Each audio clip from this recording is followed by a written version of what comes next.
Alrighty.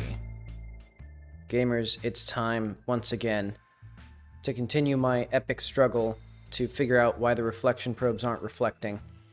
So I'll show the bug that I'm working on, because this is the last bug that I want to get finished for v3.1 to release.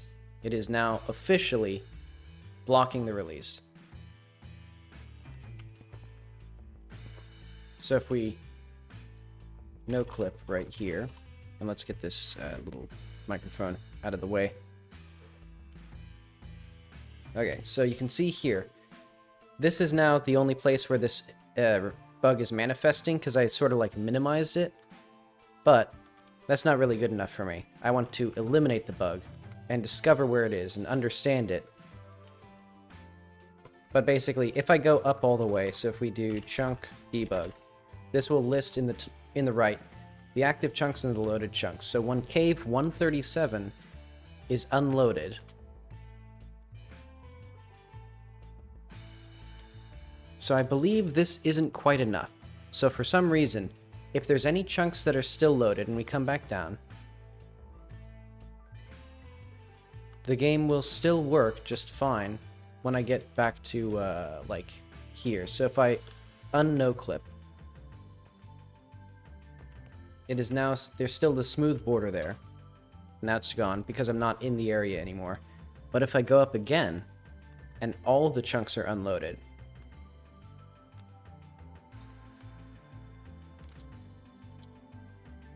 so I think it's some combination of, because the bug also happens if I just go to that tower over there and then come back. So it's not, so there's something weird, because it's not just all the chunks are unloaded, it's also like all the chunks are, or some of the chunks are unloaded, but also some chunks are loaded in. So it's some weird bug. I guess let's... Yeah, it's not as it's not as consistent as I was hoping it'd be. Oh yeah, but basically like, so if we go over here, these are gonna load just fine.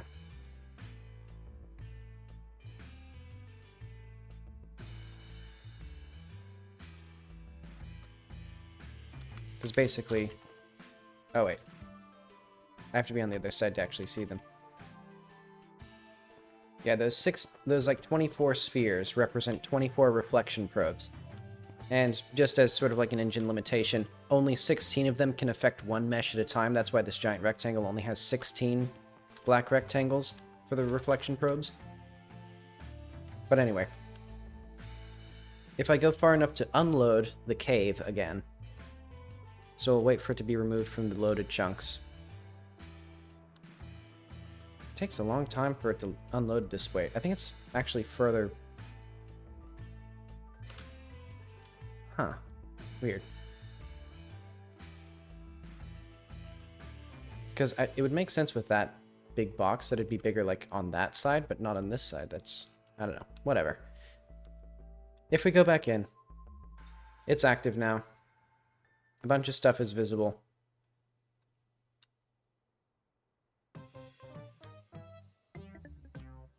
So what I'm going to try, once I actually like am able to replicate the bug,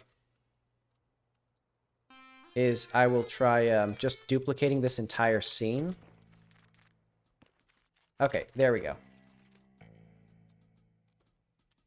I saw it. I saw it with my own two eyes. No, I didn't. Huh.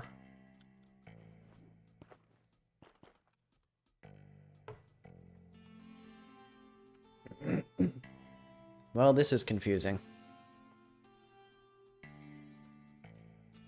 Like, cause did I change how... Because I changed how these reflections work. So I made these reflection interiors. So these are the ones... I think it's these four used to be part of this environment.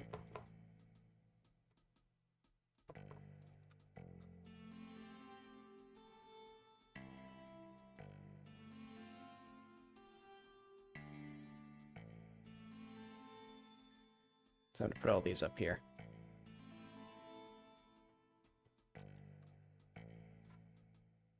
No, I know. I'm pretty sure this one has to... No, though. This one definitely doesn't have to be visible. Wait, did I... No, okay. I thought those were changed, but no, those are fine. Basically, these have to be... So these little ones have to be visible because they're visible from the outside of the cave. And then you step into the cave, it activates this environment, which shows all of these reflection probes. So let's put it back how it was. Because it seems like I, bodged a somewhat more reliable thing. But it's weird to me, because I was getting it like nobody's business yesterday. Does it depend on, something outside of the game? Like, my computer's state? Because that'd be scary. But okay.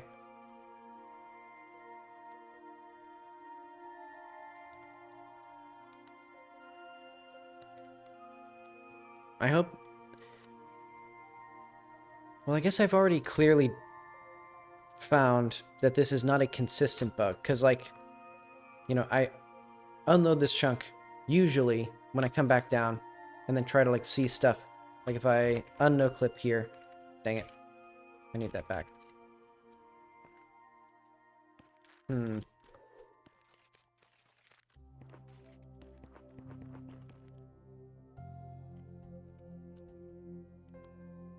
I don't get it. Maybe if I go into this environment.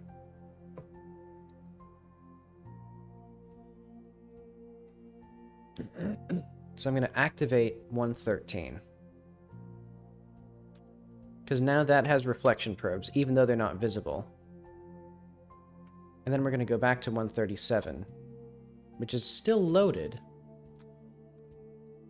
So it didn't get deleted and reloaded, which is another thing that I was investigating, because there's basically 3 conditions here. There is entering the environment, which shows and hides the things. Then there's deactivating it, which adds and removes it from the tree. Then there's loading and unloading, which deletes it and creates a new one. Okay, so we can see here the reflection probe in this arena isn't working. This one is.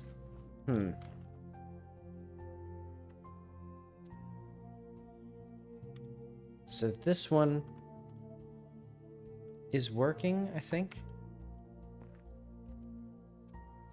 Let's see if there's any that aren't, others that aren't working.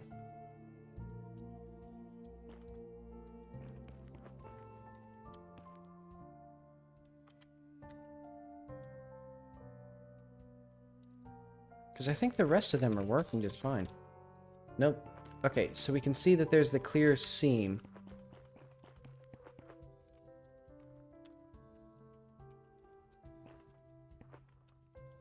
So yeah, that seam is exactly what I'm trying to fix.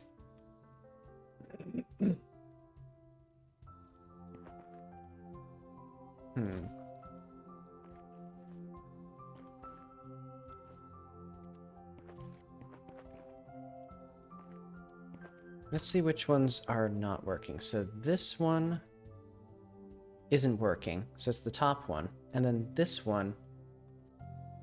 Is that one working?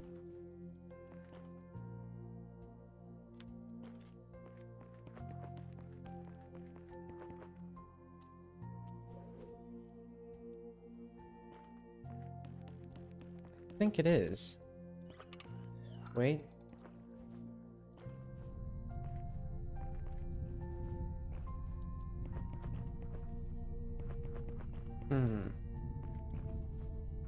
How does it, connect to this thing?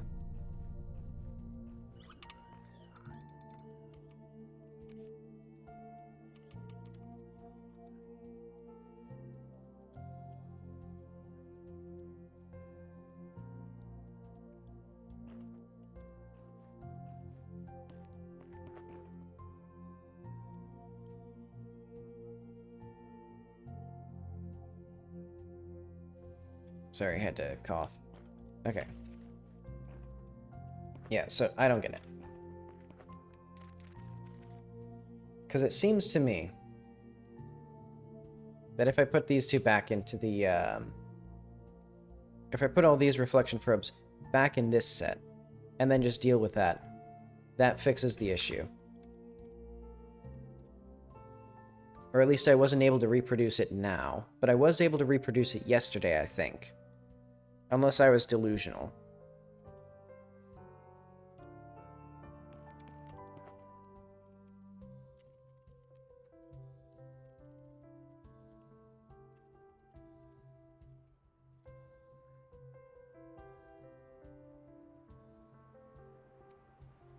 So yeah, let's... And I could also try sleeping, because that completely resets the world.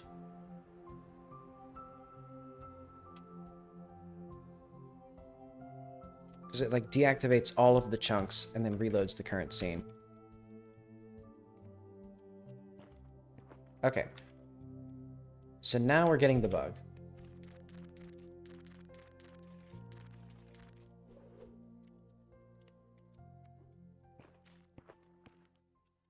So what happens if I, like, sleep here?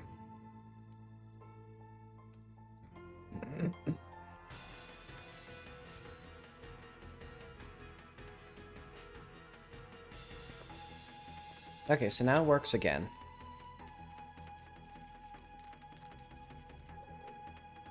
What does that mean?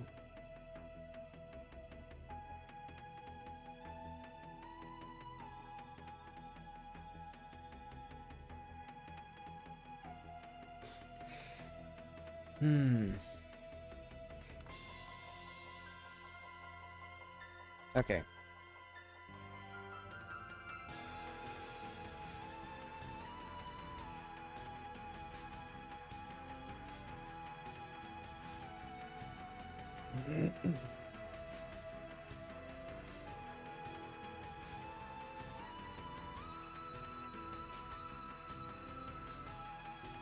So loading and unloading versus chunks versus reloading the scene. What's different? I won't fiddle with that too much. Okay, I'm gonna put these back as well. Did I put them back? Okay, there we go. Because yeah, I still think it's better to have these, like, here.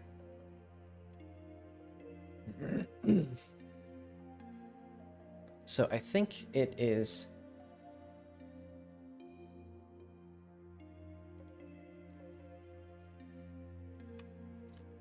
Let's go to the world. When we're ready, the very first things that we do are, like, we start loading, pause and load, update terrain LOD, and then we do our... Oh wait, no, we do that here.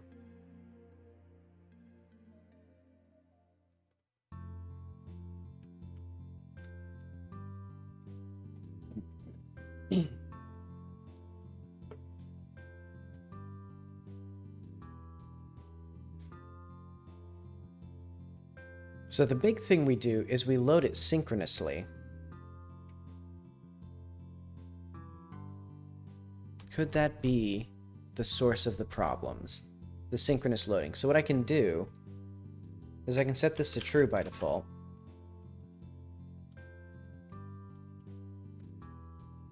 So that way, the game will stutter when we load the chunks, but this way, I can see if that's the... At least that'll give me something. Because I know that there's something janky with Godot's multi-threaded rendering, but I needed to load things in separate threads.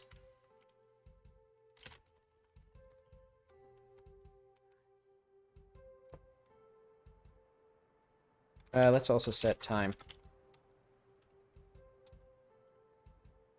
And then we'll do,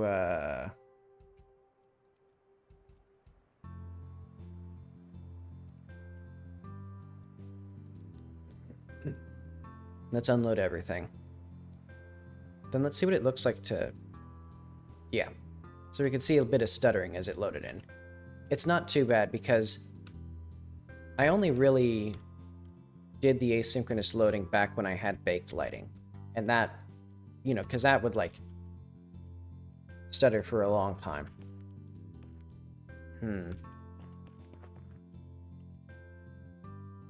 What if I change this here. Oh wait, no. I should try like 3 or 4 times to make sure that it's not like consistent. Does this? Oh wait, no, I didn't unpause it.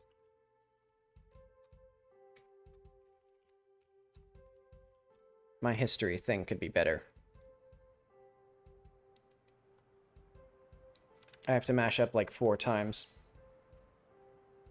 But okay, let's unload 137, activate 113, and then load 137, because that seems to be like the guaranteed combination.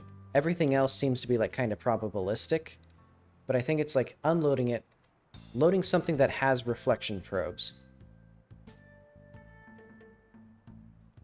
Is it going to unload eventually? There it is.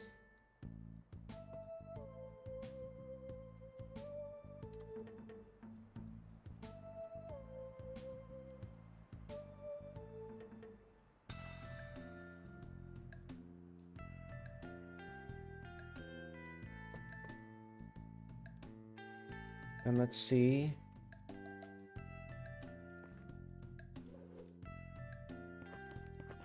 Looking good so far.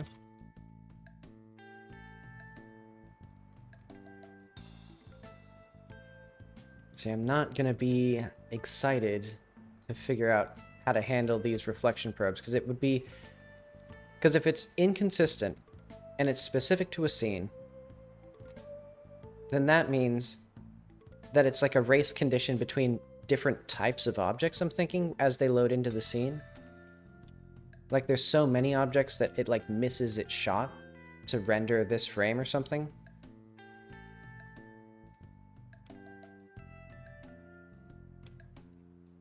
And then it's, like, permanently messed up or something.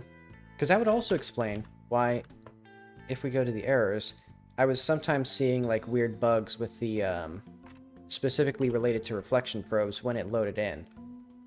But it was different bugs every time, with a different number of them, and as you could see, sometimes they don't show up at all. So those are more like an indirect signal that there's race conditions. But okay. That looks good. I'm gonna say these are probably good.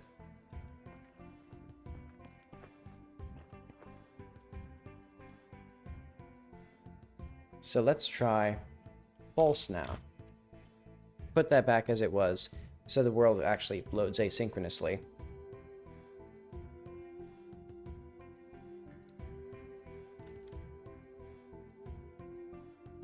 Because I think it's because I instantiate scenes in the other thread. I think sometimes. Oh wait, no. Time 10.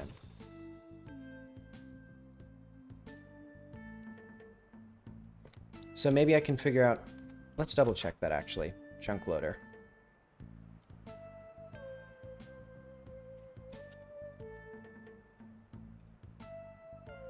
So queue load. If synchronous...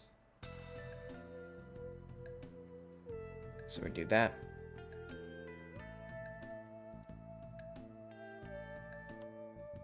So this is... One of these is our thread for loading.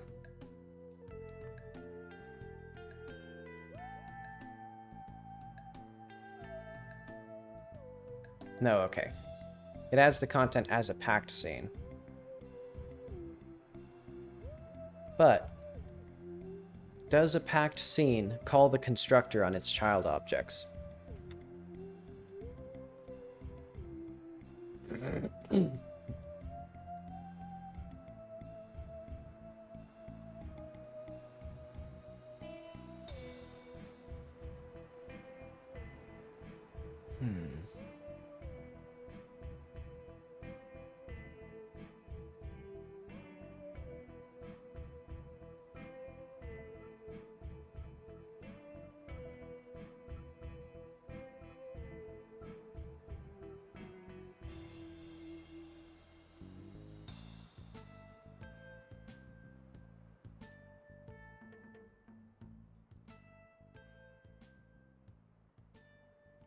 I'll figure it out. I'll hook into Visual Studio if we get this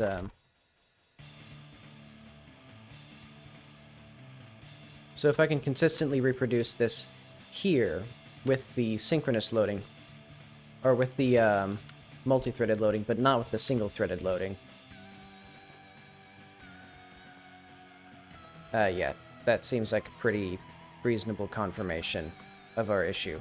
Well, actually, no. Why is it only affecting this one now? It's like, okay, it seems different each time. Which is giving more credibility to the idea that it's, yeah, and we're getting this exact same bug again.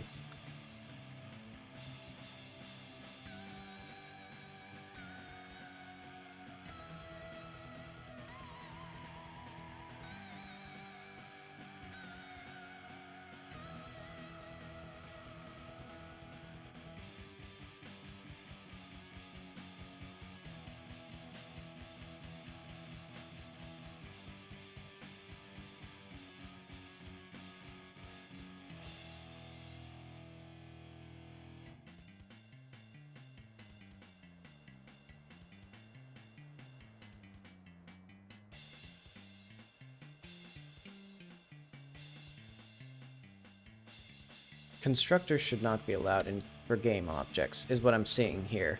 Because it seems like... Oh, wait, no. Okay, cool. It's just not working. It's just... Okay. I was just an idiot. I just didn't...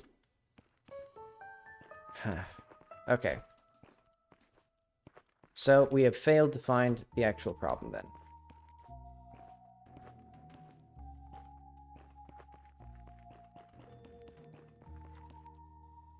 But it seems like... What if I restart Godot? Because it seems like... It seems like it behaves differently as this run progresses. So what if I close...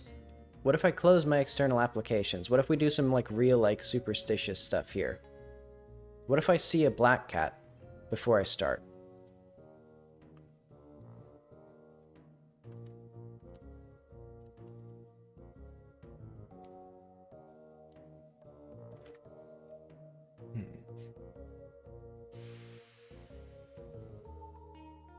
What are the other things that are different when we reload the scene?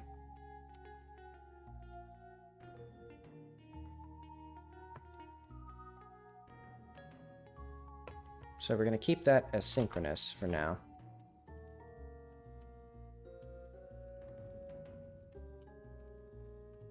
And we'll save at the right time.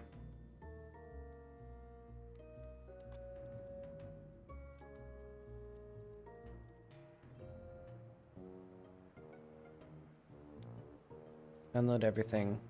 Load it in.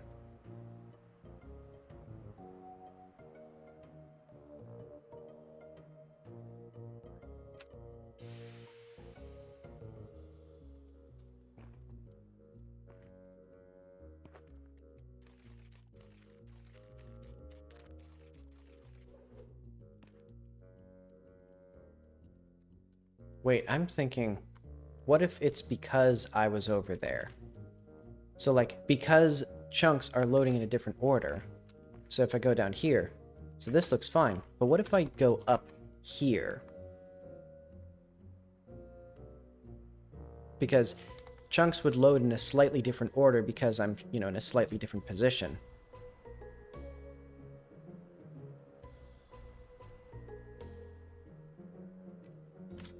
And then, if I no-clip, and we land in here, it doesn't work. See, now I'm thinking with my brain. So it is dependent on the order in which the chunks around this chunk load. Even though...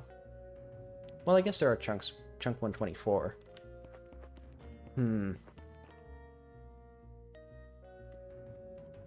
So I need to print which chunks are, I need a, let's put in my debug console the ability to log directly out.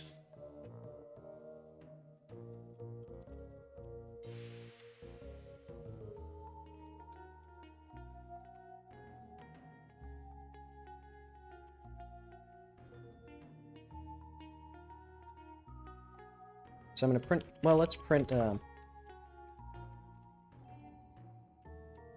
So this way, what I'm going to do is I'm going to have the chunk loader print this here. So print debug, or let's just do print.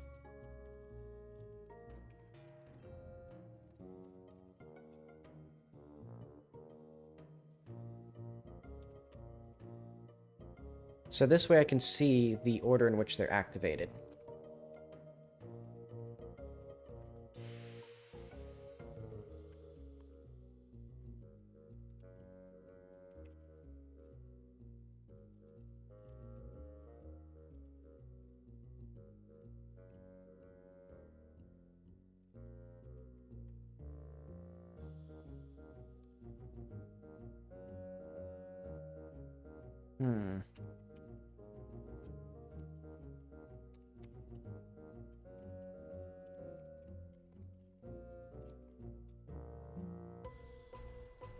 Okay.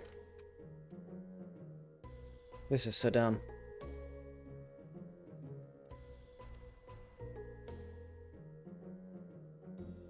Oh wait, and I should also switch it back to async loading, so that way I can make sure that it's, you know, because I'm not going to make it single-threaded loading unless it's like a dire emergency. And honestly, I'd probably just not release the... I'd just probably delay the game further if I couldn't get multi-threaded loading working. But okay. Put that back to false. We are going to start from that place where I saw that it was working. And I'm going to log the order in which chunks are loading. And activating and deactivating and unloading.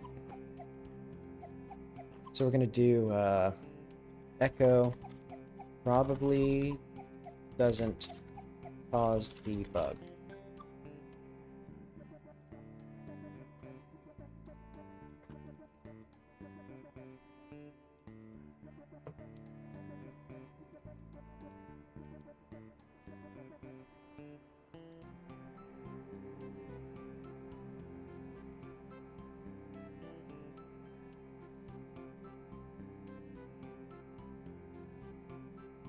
But it might be different now that it's, okay.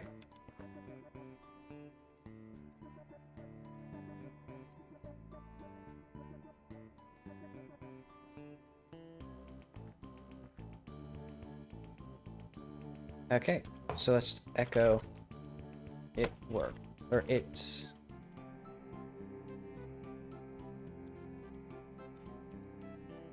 trying to repro the bug.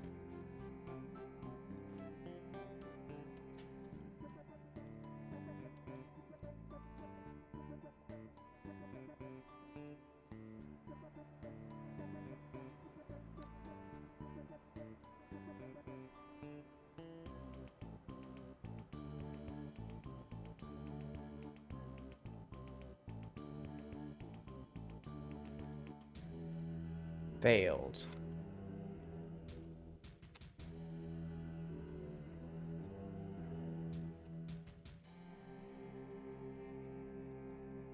Let's try over here.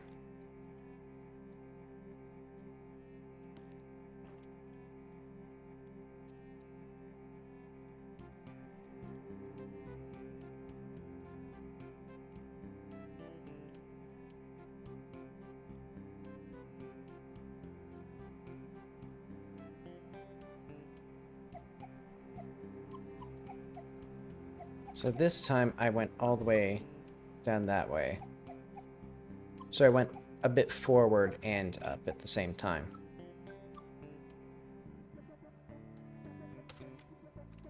Let's try, like...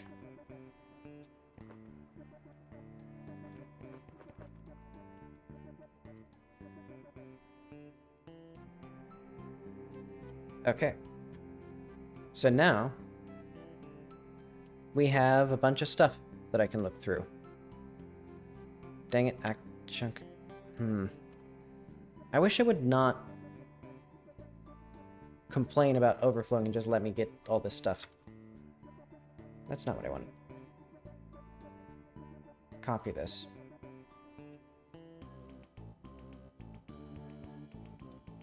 So I suspect that it's going to complain a bunch. Or that there's... Let's see, console probably doesn't...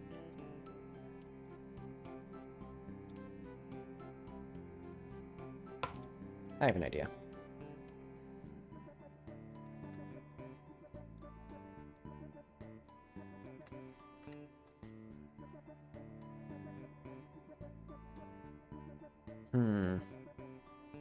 Boy, it activates and deactivates a lot of stuff. Also, I really don't like how Godot will just stop printing things. Oh, wait, I just realized why it's activating these, or printing these. It's because I call activate and deactivate even when it's not being activated and deactivated.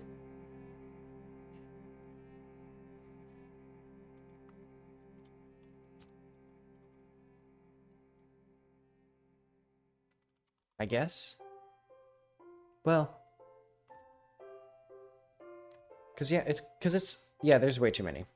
Like, this doesn't make any sense. So let's actually get...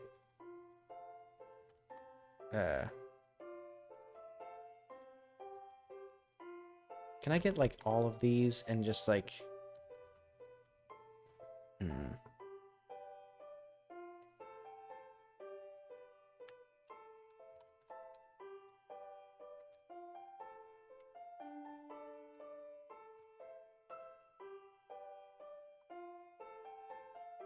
let's go to chunk content. Set active.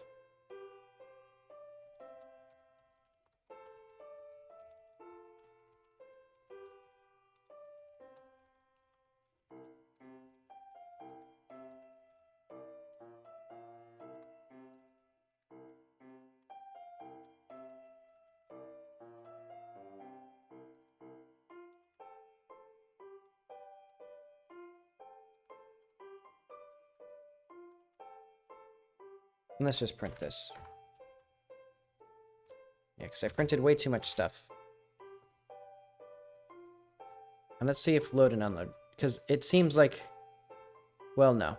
Okay, so it seems like activated and deactivated happen a lot more often than load and unload do. So if we actually look for them... Yeah, like... There's like a bunch of little teeny tiny ones. Okay, so... That was a wash. It almost got what I wanted, but not quite.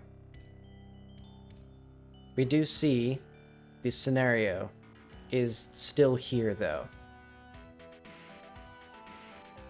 But what does that bug mean?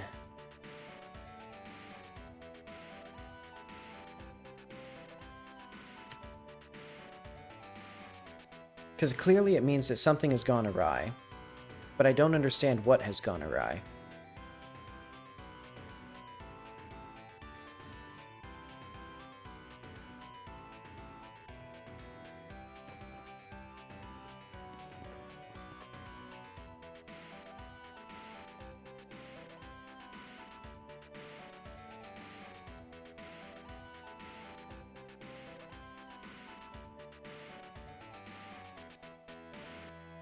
Okay, so let's do the same song and dance we did before. I'll go straight up here, straight down, un-no-clip, it'll work.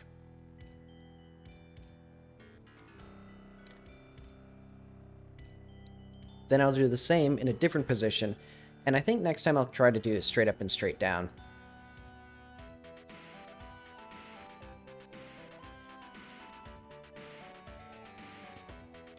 Okay.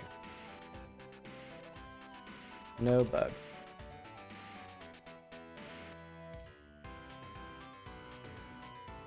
Let's try, like, here. And let's try going straight up.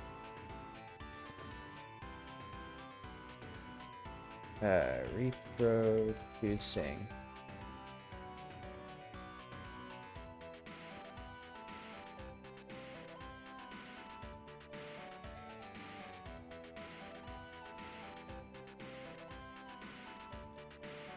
Because I don't want chunk 113 in here, unless I know that chunk 113 causes problems.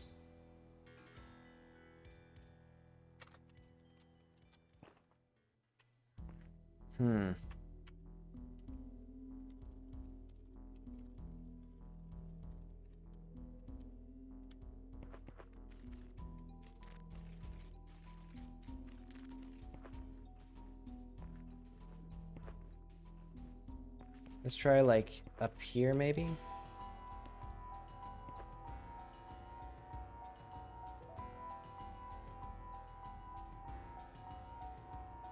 Oh.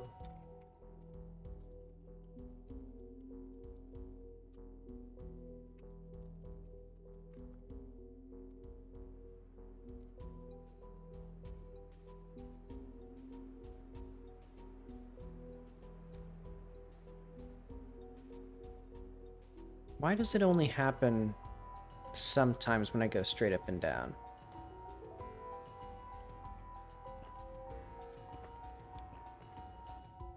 Okay.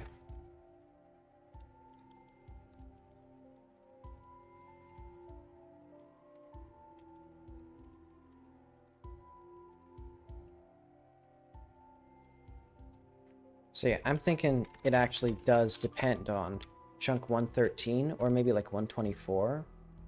No, I'm guessing... Yeah, so I'm guessing if I load 113 and then unload it and then go back down.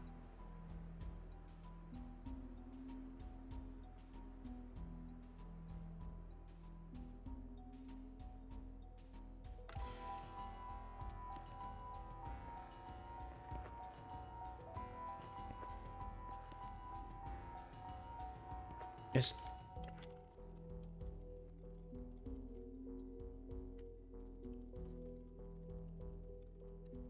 This is confusing.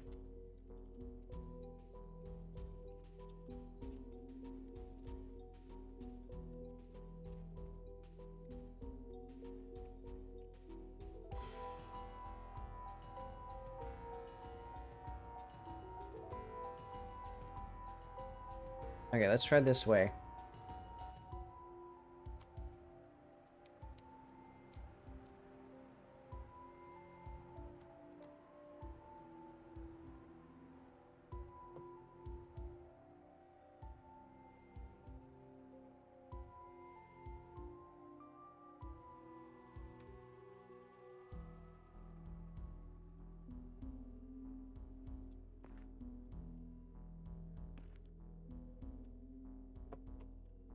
I just don't get it.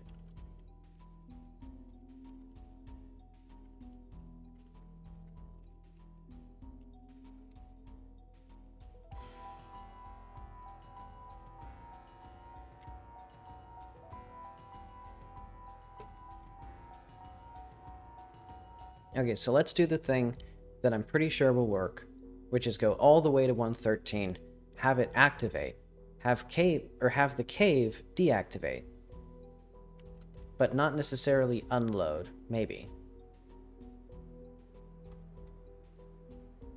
Because I was hoping we'd get more information than just exactly what I'm showing, because now it's kind of obvious. Well, I guess it's not necessarily obvious to me which chunks are loading and unloading and in what order.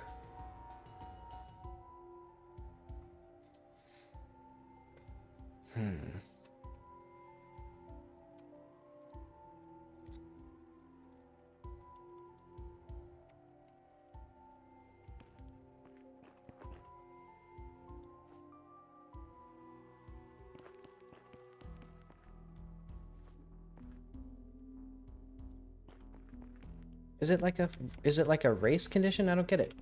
What did I do? How is it fixed?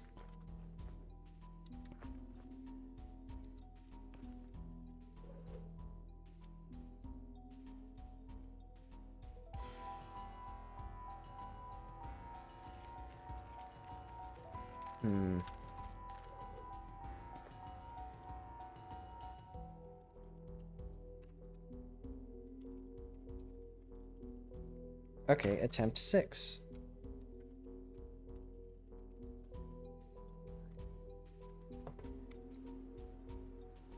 Let's go, like...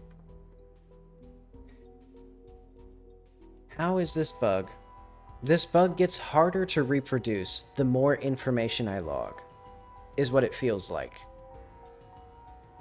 Because yesterday I was testing it, and it was like no matter what I did, it happened.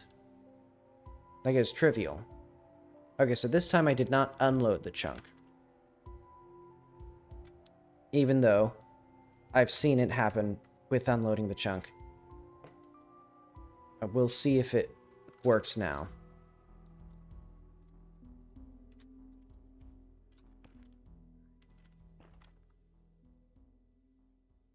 I don't get it.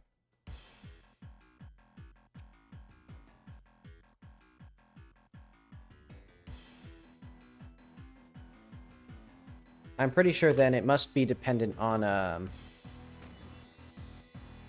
yeah, let's copy this. Yeah, this is a much more manageable amount of output.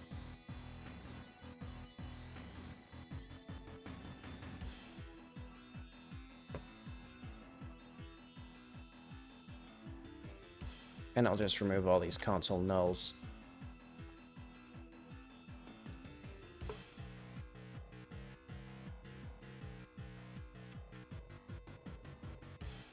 So yeah, like we have that, and then we'll have like reproducing, not reproduced, repro attempt 2, failed again.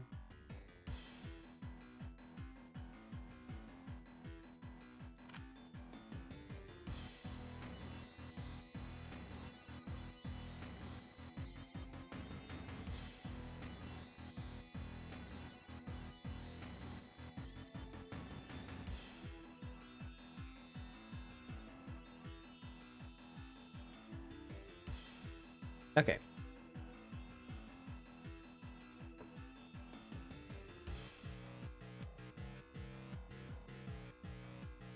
Oh. It doesn't tell us which chunk. Ah, whatever. That was a complete wash. Again. So let's do like get parents.name.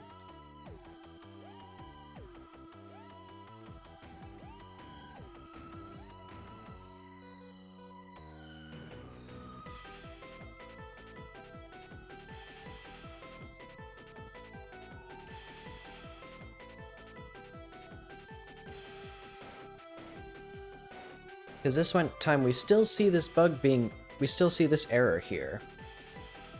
Let's see, I'm gonna lower the volume a little bit on the music. But so we still see this bug, but it's not an issue now. So I think it is just unrelated. I'm going back and forth on that so much. Okay. So I don't know if that's gonna work very well. So let's go to 126. Or 128. Let's go to both of these, I think.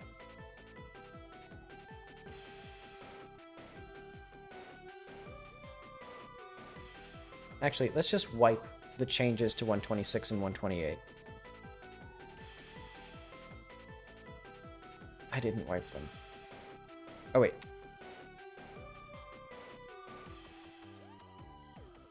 Now I can just... I'm going to clean that up. And let's go... Well, no, actually... I wanted that, actually, now that I think about it.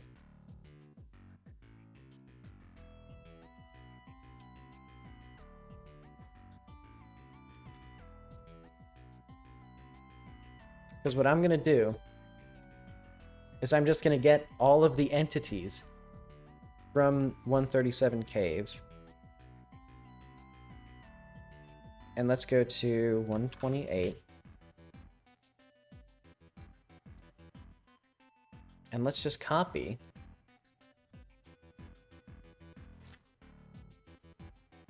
both of those. So I'm just gonna, like, have these here.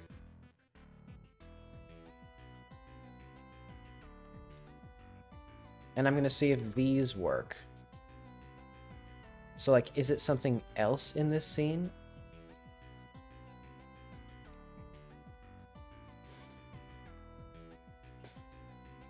So yeah, we're getting into, like, increasingly, like, dumb territory with these tests. But I don't know.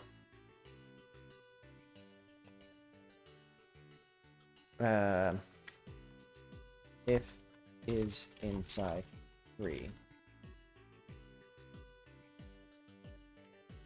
Can't I just set the... whatever.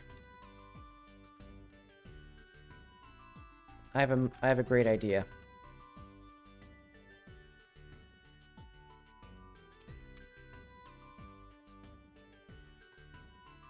Let's do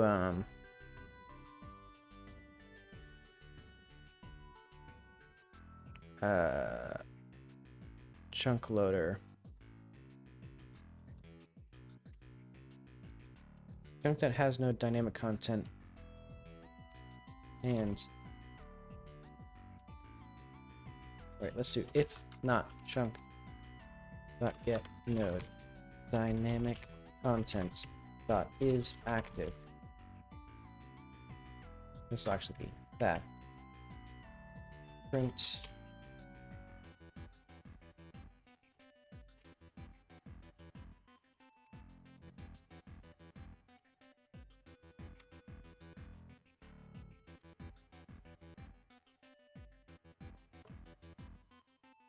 I mixed these up.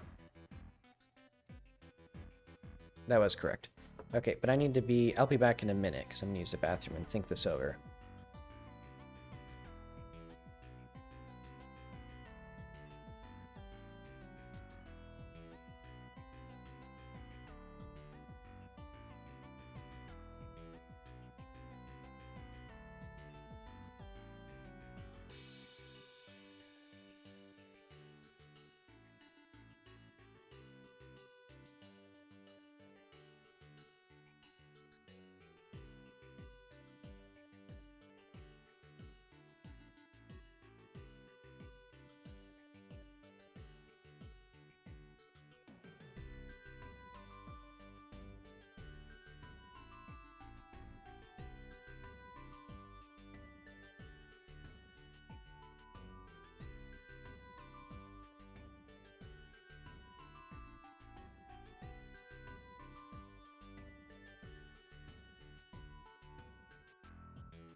Okay.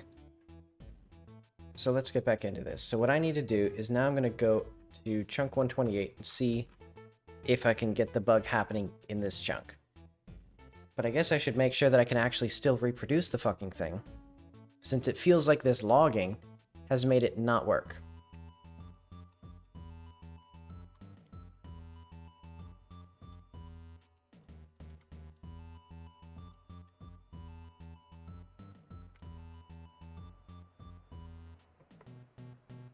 Also, eventually I should remove that chunk 126 there, but I'll do that later.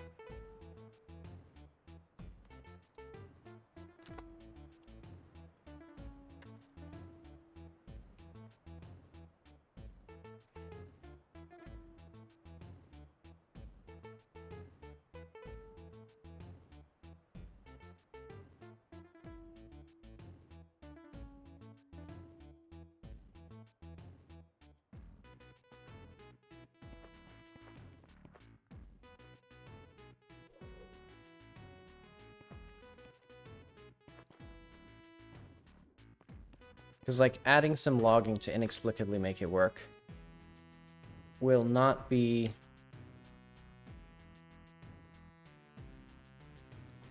good enough.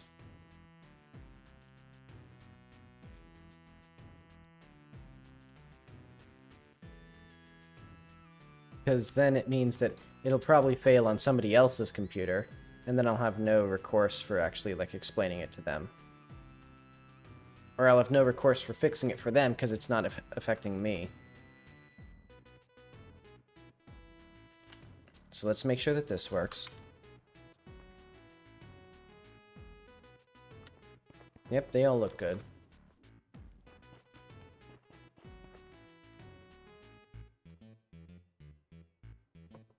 So I'm pretty sure this one will actually... So this chunk is underground here.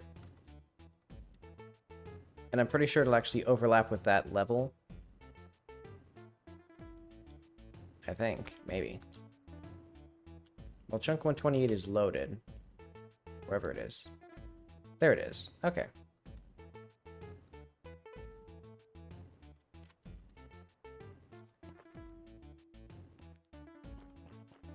So this one seems to be working a-okay. Let's see if the reflection probes are all in here.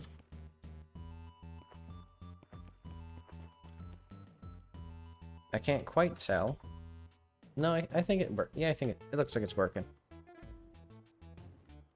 It's a little harder to tell without the terrain.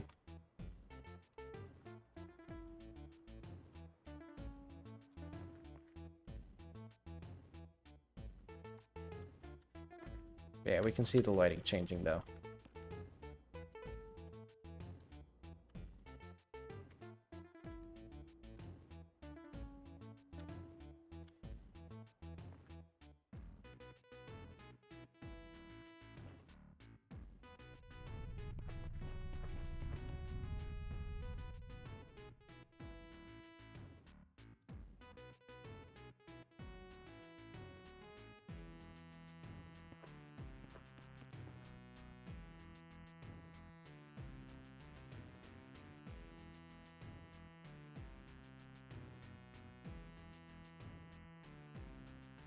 How's this place going?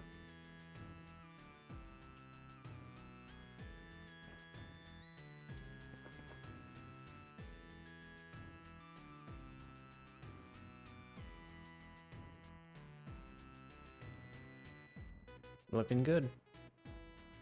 Though I should have the, I think there's supposed to be a placeholder chunk. Or the low-res chunk for, the graph gun level, because otherwise there's just a hole in the terrain there. But oh well. Okay. Let's see if that actually made the bug happen here. Do 113 and 124 have to be loaded? Like if they get unloaded, does it stop working? Because I think it's just in the range where I don't think it is, actually.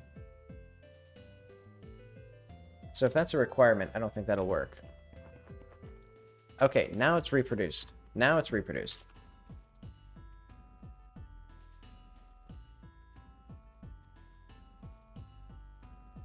Okay, now let's do echo sleep reset.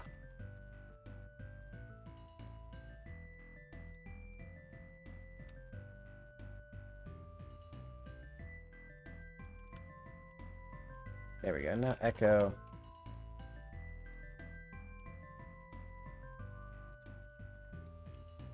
Let's try not going like all the way over to like El Dorado. So I'm going to try going maybe this way. So maybe we should activate chunk 124.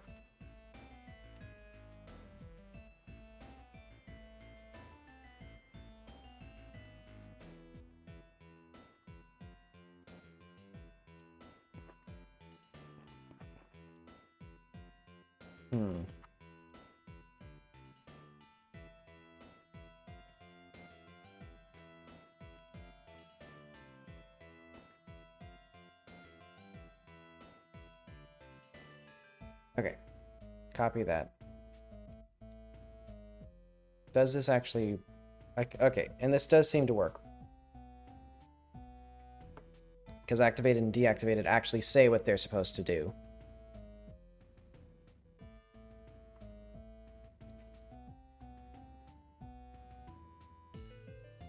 So, alright, let's see what happened here.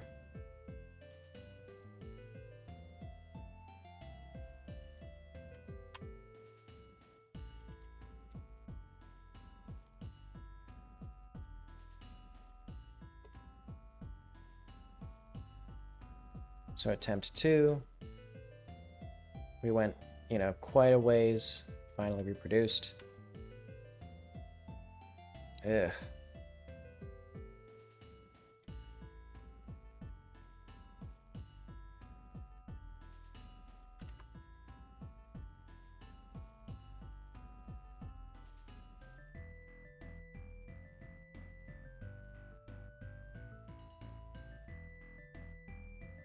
If I activate chunk 124 before 137, does that cause the issue?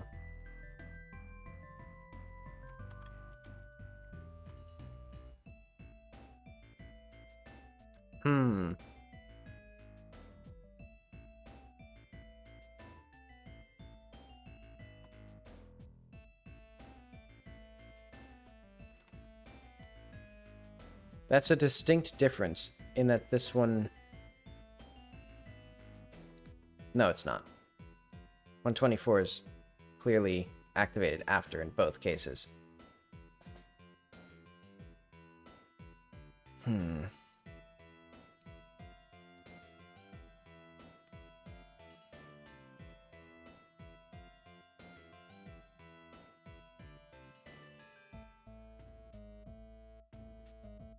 So yeah, this one has a little too much stuff for me to actually, like, figure out what all that is. But let's actually... hang on. So, it doesn't seem like this affects anything, so I'm just going to delete these. And let's go to 126, and let's delete that big old pile of stuff. So let's... I don't want this here either.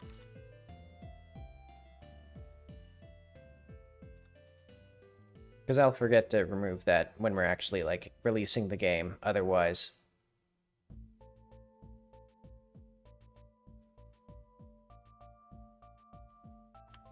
Okay. Echo.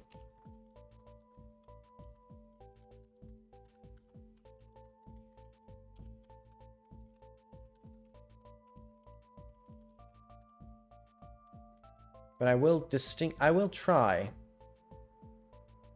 to activate 124 first.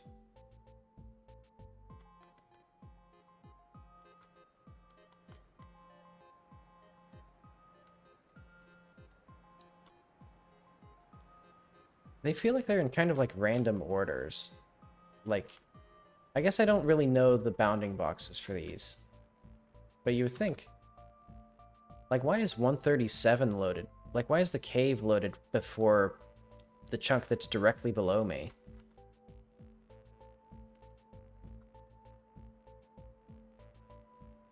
Okay. So like here, I want 124. There we go.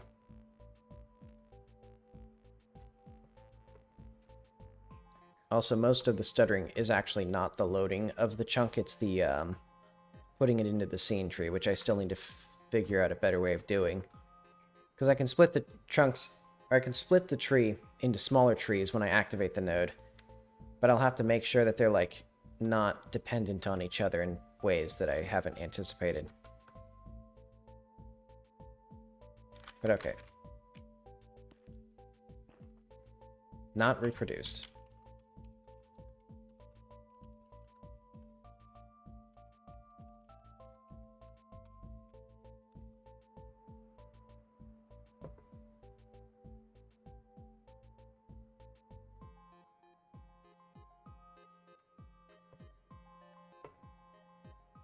Okay, let's go inside of this tower.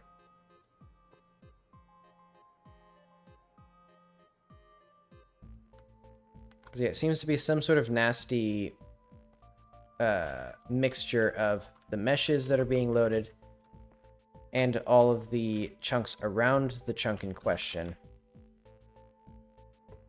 Because, like, that tower always works. It never fails. But for some reason, this cave... And it feels like... It distinctly feels like adding those print statements makes it less common. But why?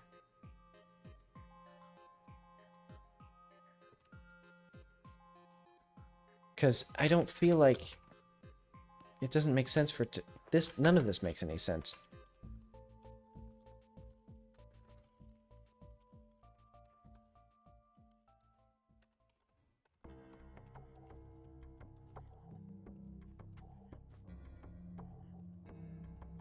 Because I was reproducing it. I haven't made a single line of code changes. Like, I mean, I deleted my test scenes, but those were only there after I was reproducing the issue consistently. Like, I deleted that big pile of reflection probes I was in chunk 126.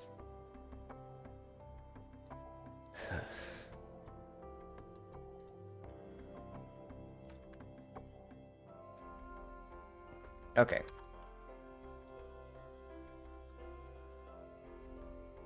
I am 100% certain this is going to be like one-to-one identical with one that did not reproduce it. Okay, so reproduced. So I'm almost certain it's going to be identical to this one.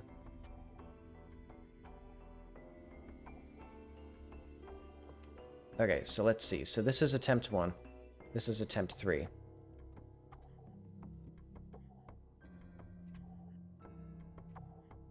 They are... I'm seeing these two were activated and then deactivated.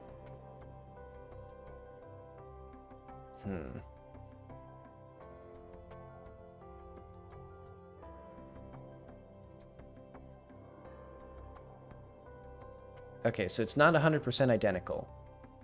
It's in a slightly different order. And it seems like...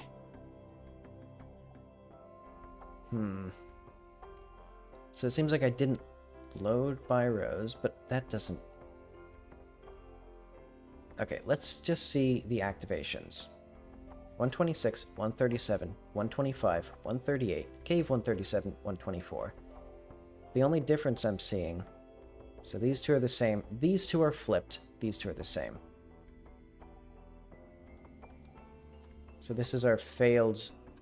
So this reproduced it. Oh wait, this also loaded 136. But that doesn't seem to be...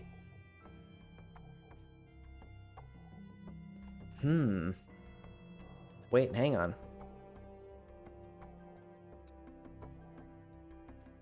We loaded 136 here. We did not load 136 until after we had activated the cave here.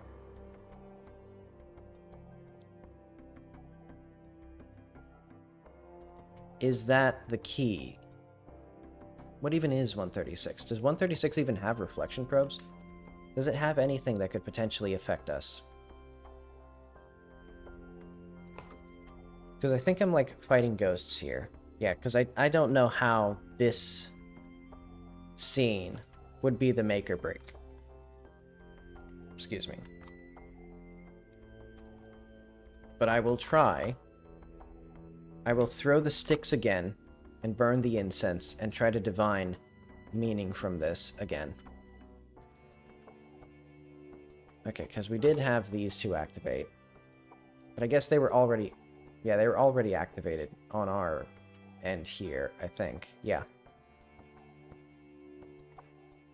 Or at least, yeah.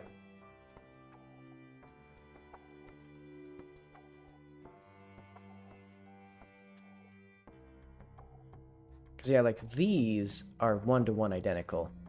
Except this is also not 100% identical.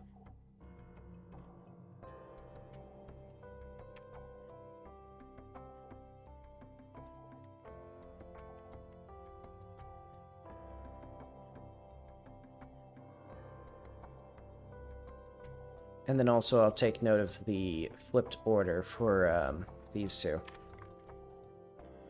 Yeah, almost no differences.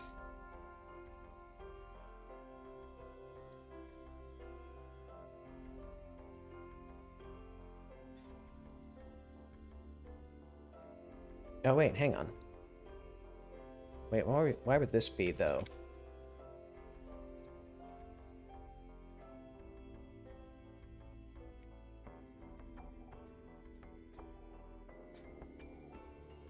Or that wouldn't substantially affect anything.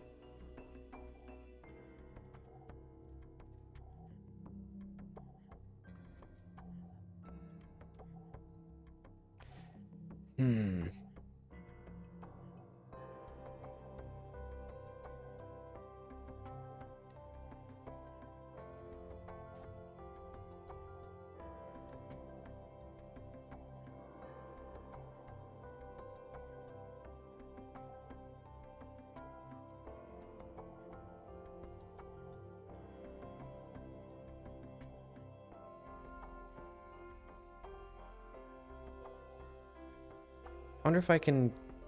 Do I have a thing to get just active chunks in my debug console? Let's do, like...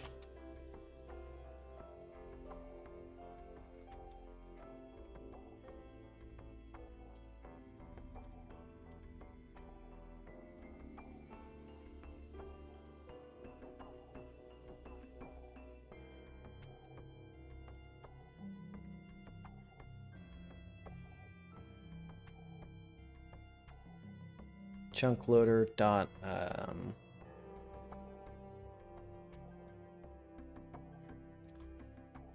nodes. If chunk... Alright, let's do like...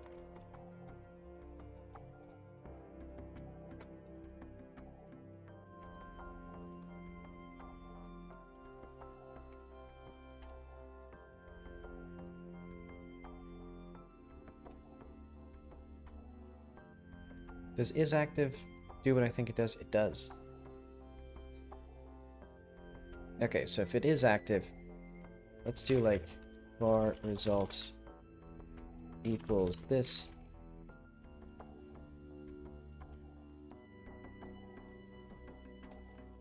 Name, and then we will return result.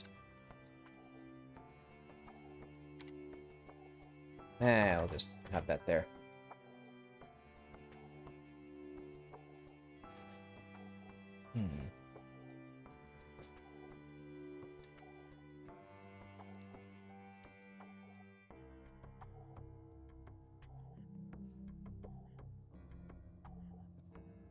Okay.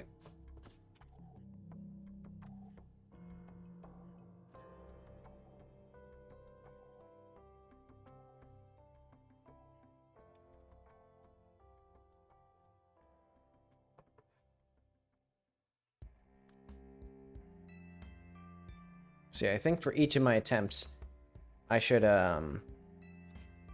let's just make a function for this, like. So what does no clip do? Because we're just going to do...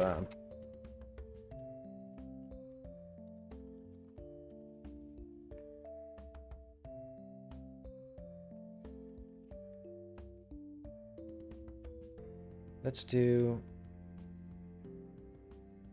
if not...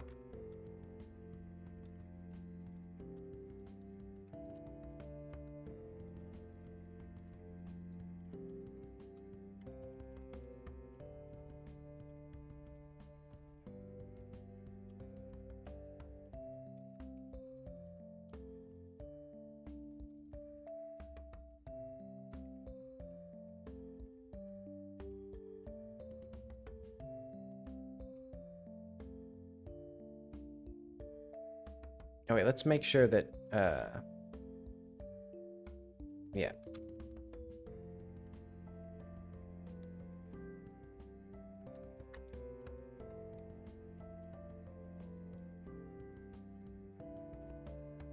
And hopefully this dictionary is defined when we create this. Okay, it is. So now it'll automatically echo that, do that. Let's do,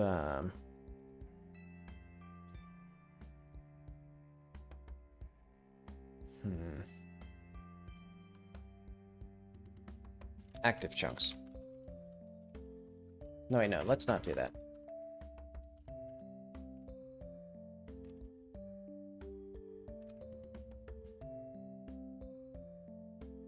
Yeah, because it should go to no active or loaded chunks. Ah, whatever.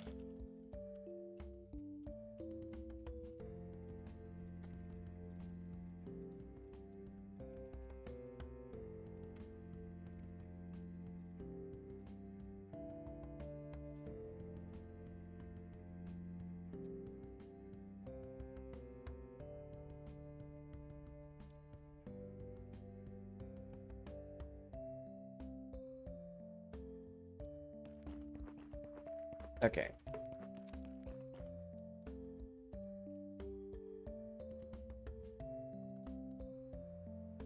Well, that wasn't correct. Because, no. Okay, let's see what this...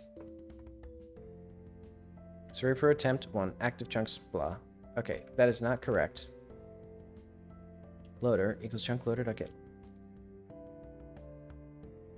Is active.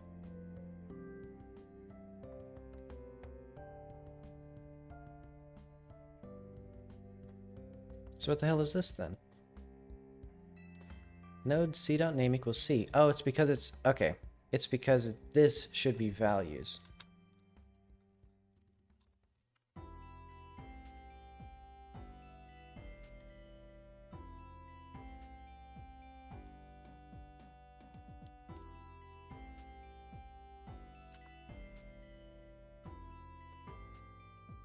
Okay.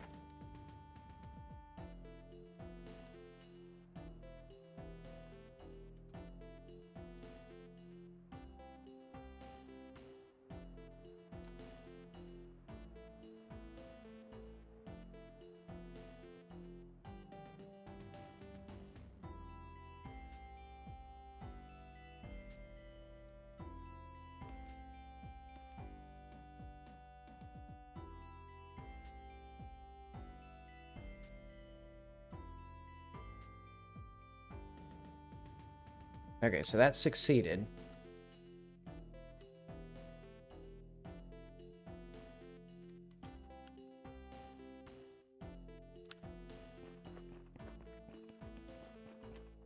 The reflection's a little... like the intense... what the heck was that? I think it's just the intensity was too high. Okay. So let's try this again.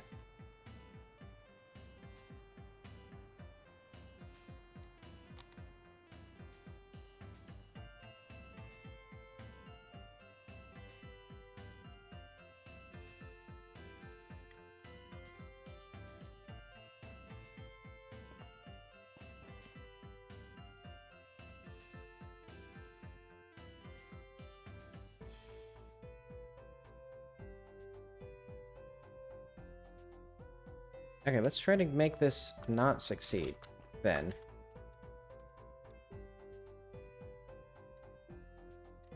So if we deactivate it here...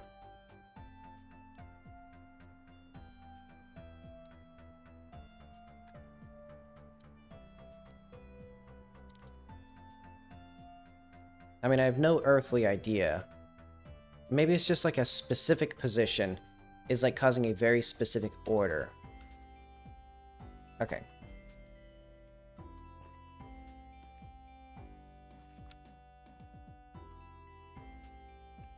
So I think I'm seeing here...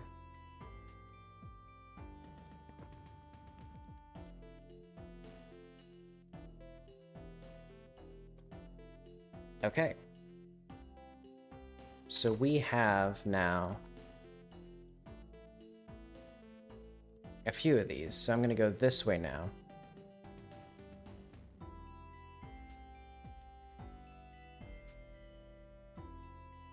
And I'm going to try again to not reproduce it. Well, I guess I'll just keep going this way. See what happens. Because I swear... Okay, so now it's unloaded.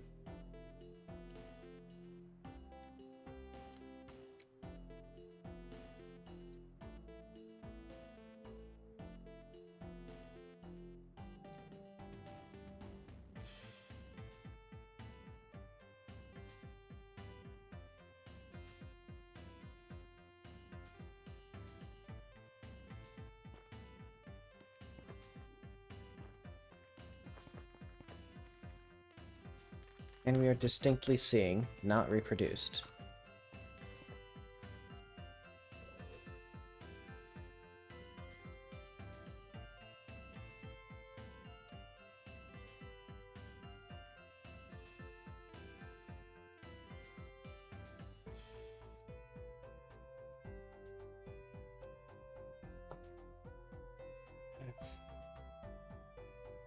So let's see if this confirms what we saw with this, where chunk 136 was the issue. I don't think it will, but it can't hurt to try.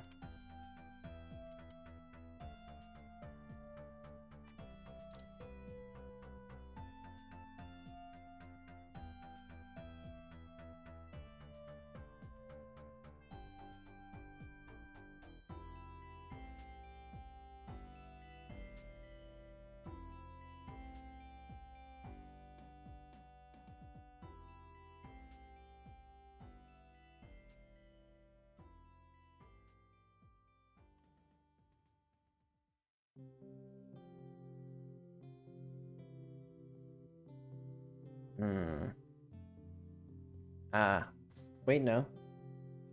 No, because the thing that I thought was happening was that chunk 136 being loaded before the cave was the relevant part, but here it's loaded at the very end. So okay, that blows this basically out of the water, I'm pretty sure.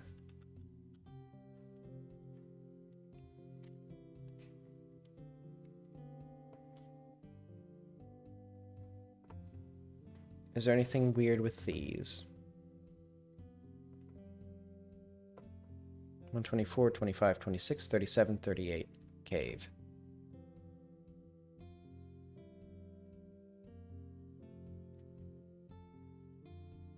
Okay, so they all start from the same place. They all deactivate them and unload them. And this one's more complicated.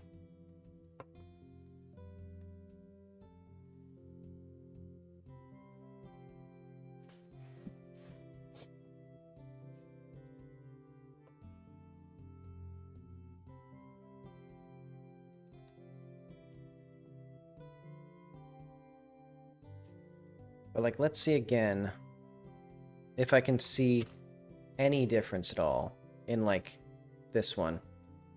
So if we do, like, this again. So repro 3 and repro 2.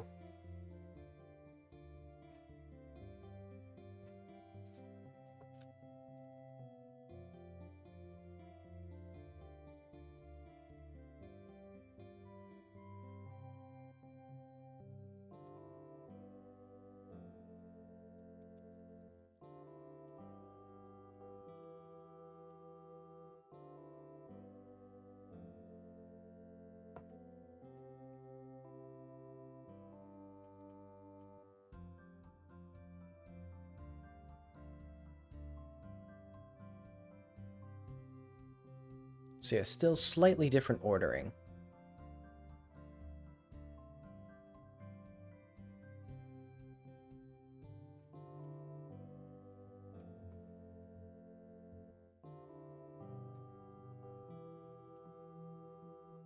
But yeah, like once these 3, 4, 5, 6.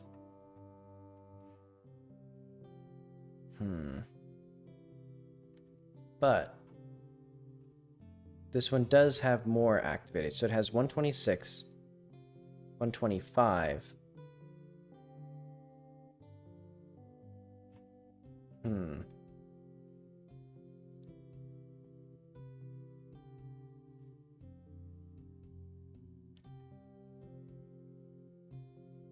Yeah, because these are only activated... Well... Yeah, because these are only activated afterward. Again. What's in 125?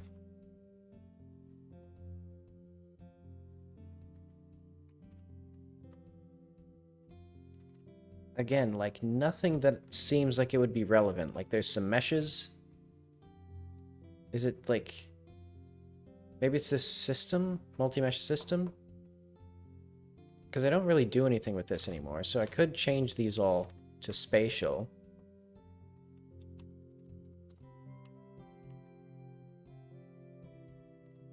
Because that multi-mesh system thing, I don't even use it right now.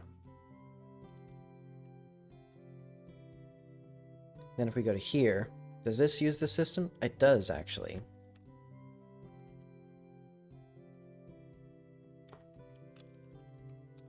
Now we're just doing nonsense, honestly.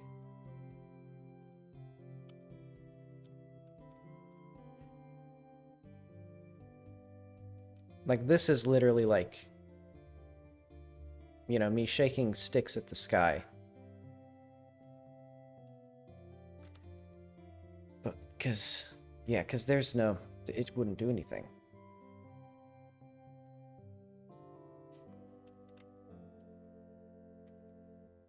I mean, actually, 136, hang on. What type is 136? Does it have a... It has one of these.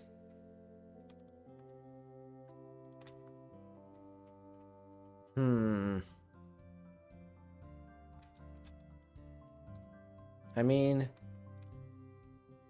It's lending itself some credibility, or it's lending itself some correlations here.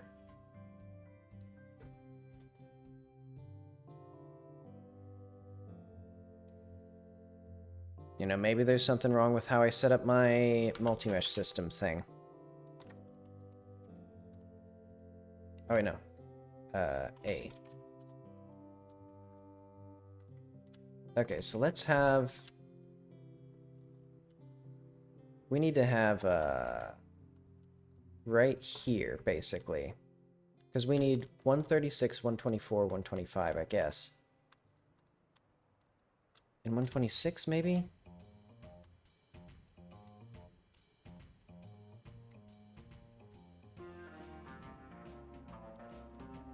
So we need to get 126 in here.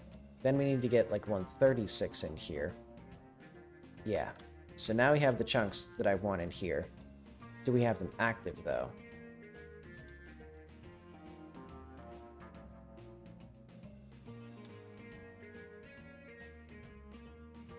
Where's 136? Wasn't that in here? Oh, well. We had 126 briefly active.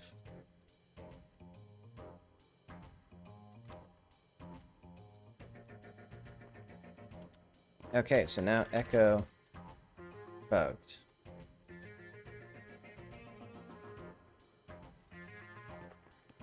So let's try that again, but just going up and down again from this position.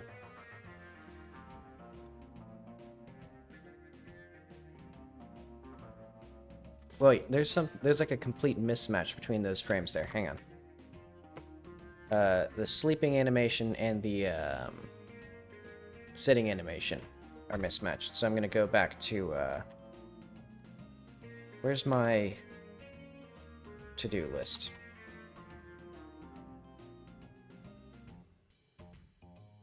Okay. V3 playtest. Because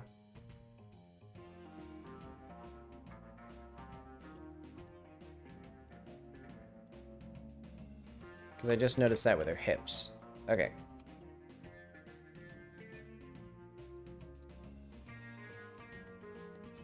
Wait, no, this isn't even a... Hang on. Wait, hang on, that did work.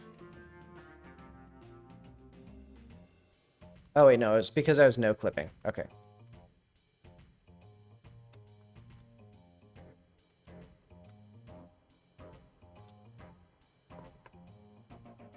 Okay, so this should be the right area.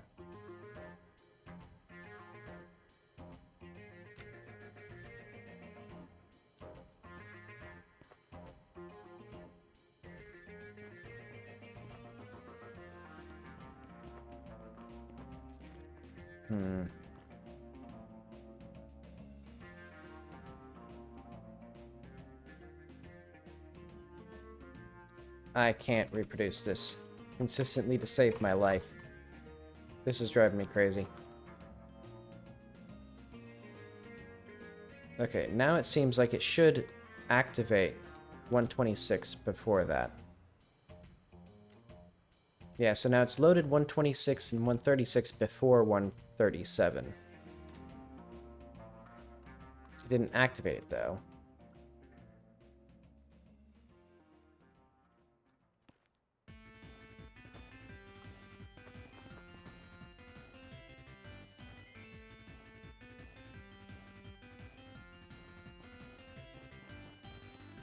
Ah, whatever. Okay.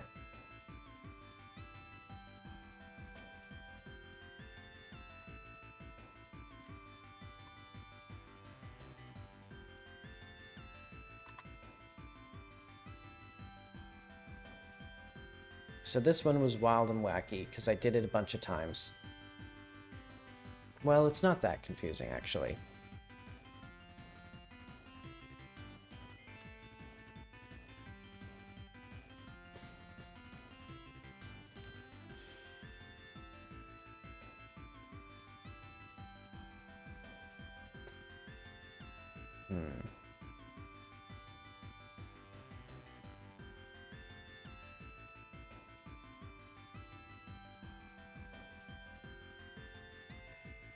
Okay, I'm gonna go through all of the scenes, and let's see where the multi-mesh system is.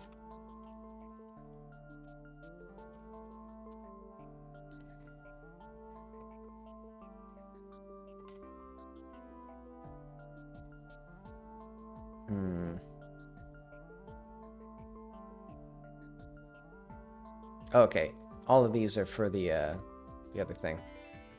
Okay, let's just go through these one at a time, every single one of them. Because it seems like... Because I don't even use this anyway, so I might as well just, like, not have it. Okay, so let's close this. So we need, Junk 0. Junk 8.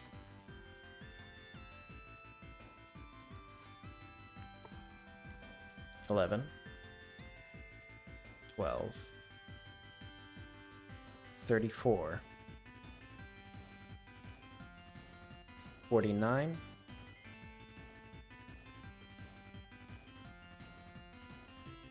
And this is purely like a correlation thing now. Like, because we haven't even seen it, like we didn't see it fix it, but we didn't see it not fix it either.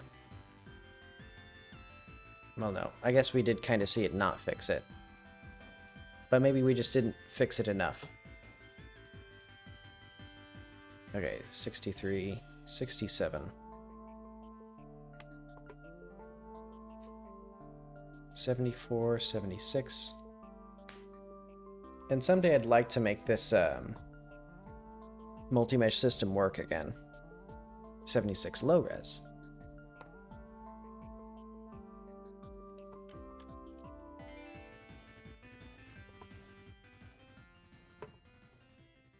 $77, 80. 77 low res, one of these? Huh, weird.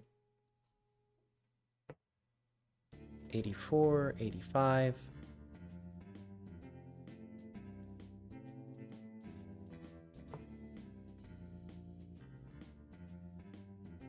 87, 88.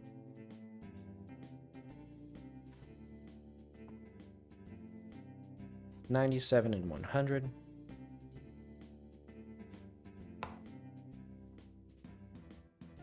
$101 low res.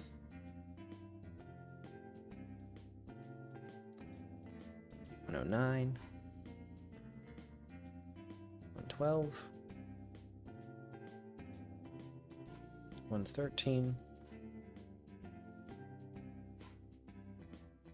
Wait, actually.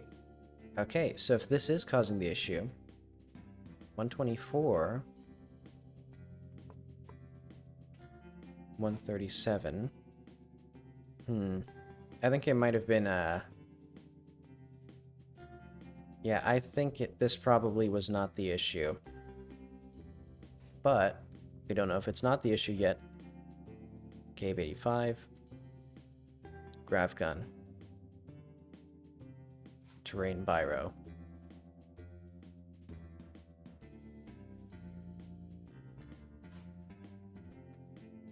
Okay.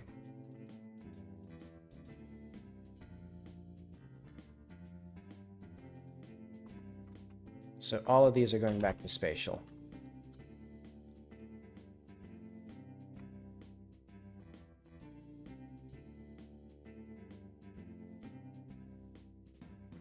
Can I, like, click on one of these?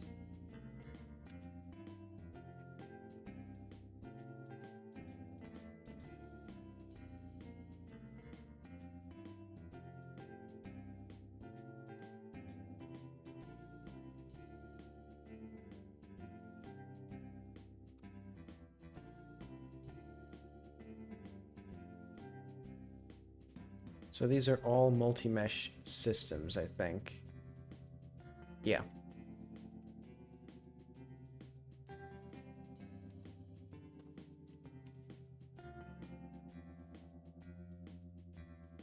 That's just a node. Okay.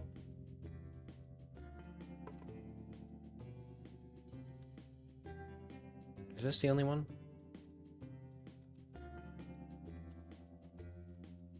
I guess I'll just go through all of these. And we'll make sure.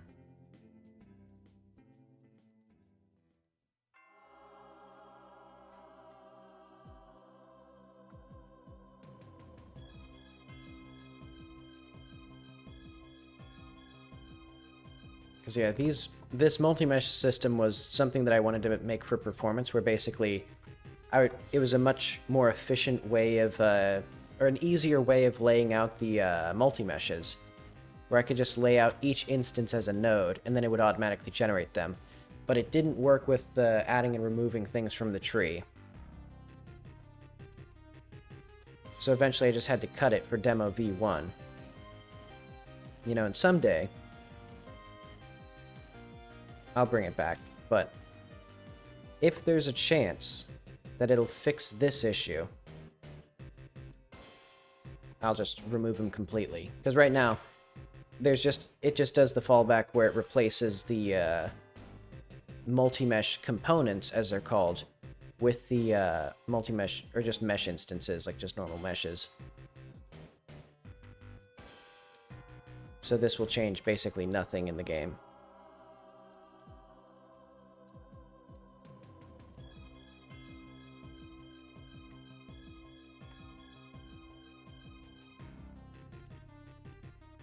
Hopefully.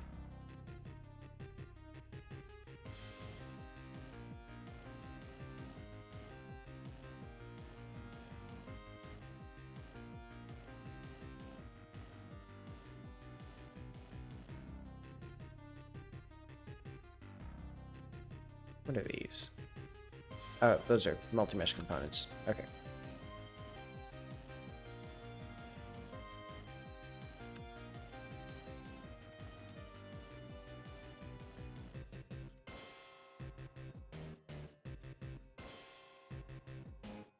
Plus, the ideal thing to do would be to have, you know, the same meshes of the same material automatically batch always. I think would be, well, I guess I could do something where, like, you know, it calls them in hierarchies. But okay, let's fiddle with this stuff.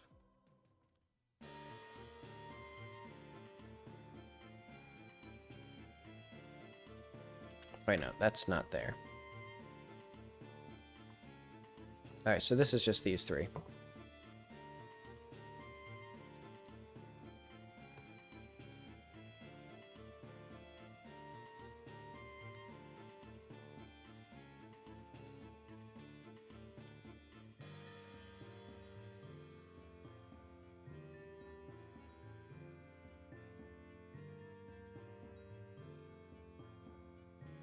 I should have, like, committed before I did this. Oh well.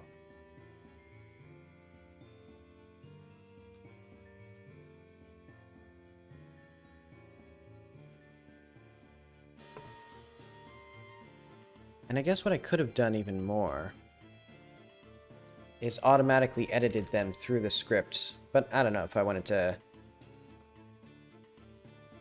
There could be some risk to that, because I don't know how to... I'm not 100% confident with editing these as text, especially like batch editing them.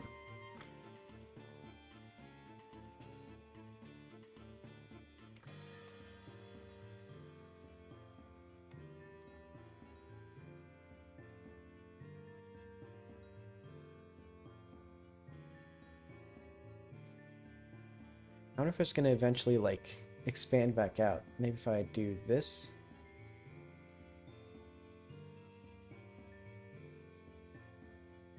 There we go. Look at that, it even kind of works.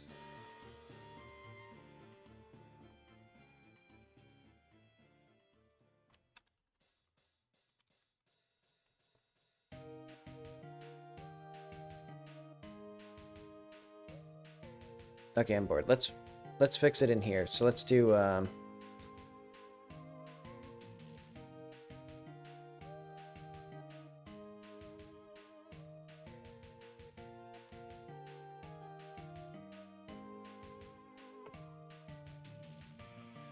so I'm gonna close all these tabs.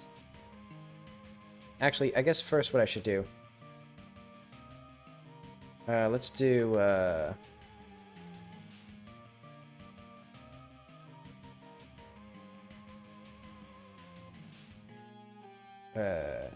fix reflection probes.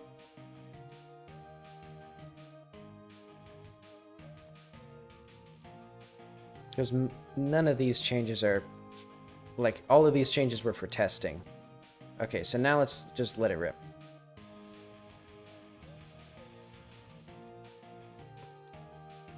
And we'll just, let's close all of our untitled things, because I don't have the brain power to analyze those. I don't need to see that. I know what that is. Alright, so file, save, open files. Okay. There we go.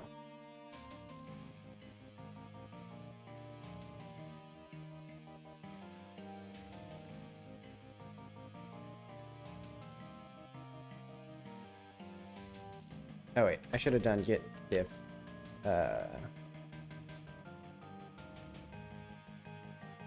Okay, so this shows us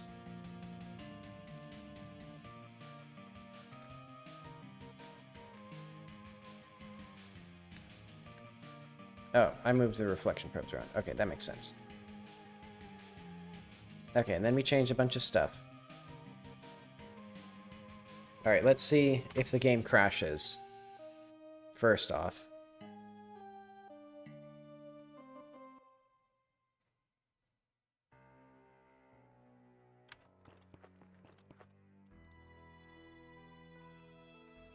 Wait, hey.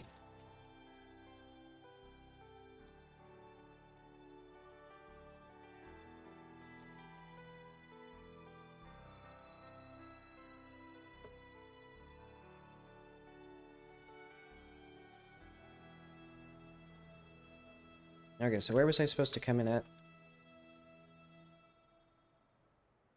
I think here.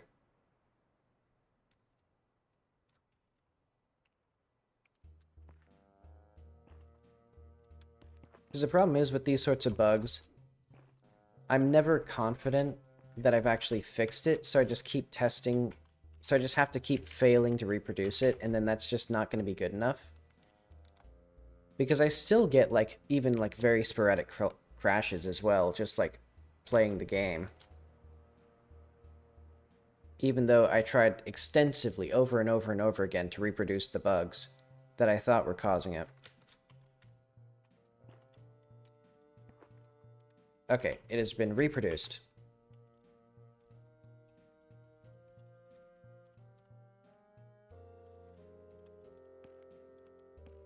So that was a waste of time.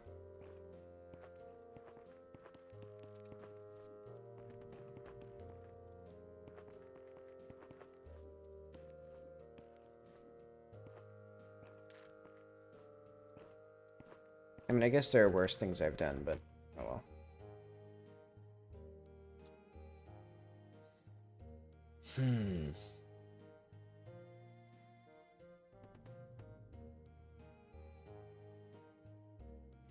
Okay. I need to see, with my own eyes, that that has a 100% correlation rate with this reflection probe visibility issue. Because that seems to have it sometimes, but not always.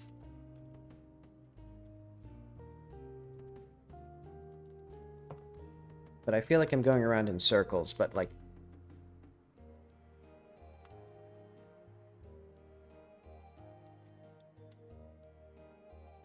But like, it, you know, every time it doesn't show up, it's like, there it is, it's the bug.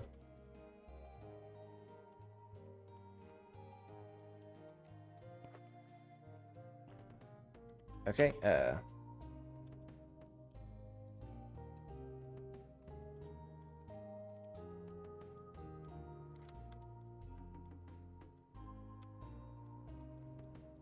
so is it activating chunk 124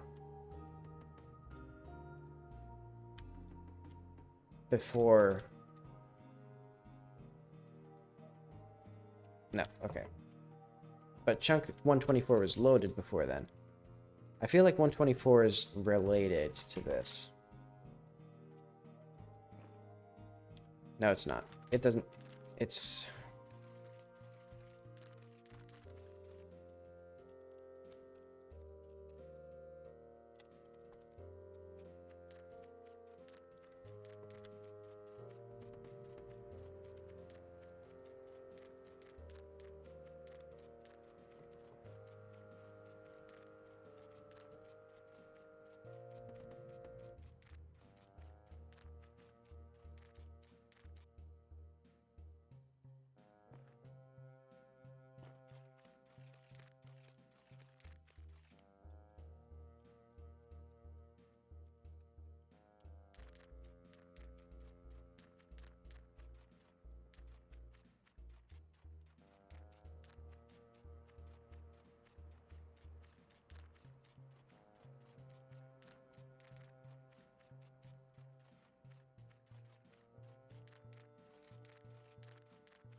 What I should probably do is go back to the original, or reduce the number of reflection probes and make most of them inside the,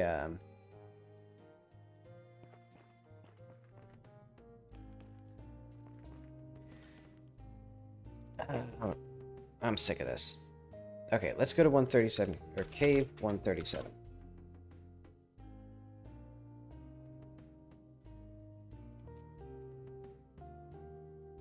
Alright. What are the ones that I actually needed out here? They were like this one and this one? Okay, these ones, going back to where they were. Because I know that this works. I know that when they're here, they work. When they're always visible. When they have to, when they're shown, there's a chance that they don't show. And I don't understand it. But it's only this one. It's never this one. These ones are fine. What if I put this here? What if I put these here? What happens if I do this?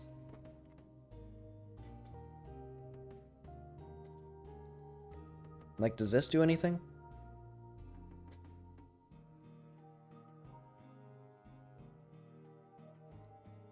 Okay, so let's go. Let's set time 8.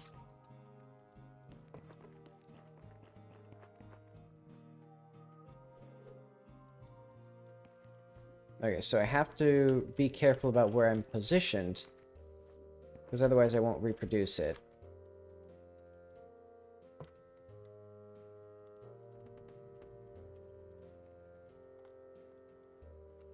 I hate video games.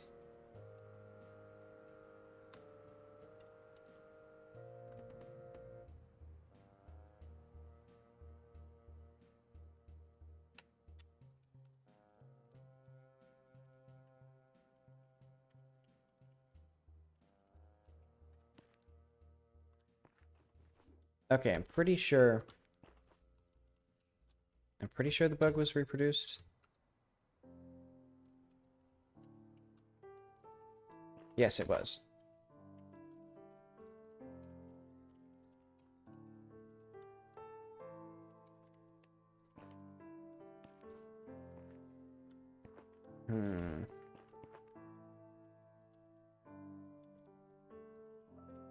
What if I make these one reflection probe? What happens then? It's like, because I could just, like, punch this through this whole thing. And then this one's completely redundant.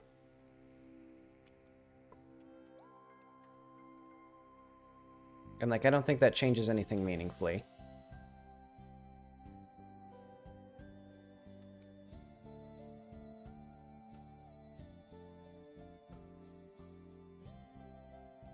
Let's see, where's the reflection, like, where's the probe at also? Oh, it's in here. Okay, that's fine. So yes, now all of these are in this one thing.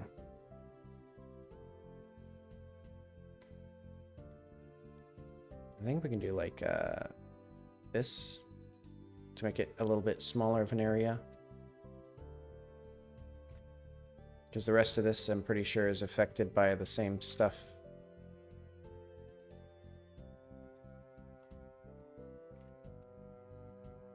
Yeah, the rest of this looks fine.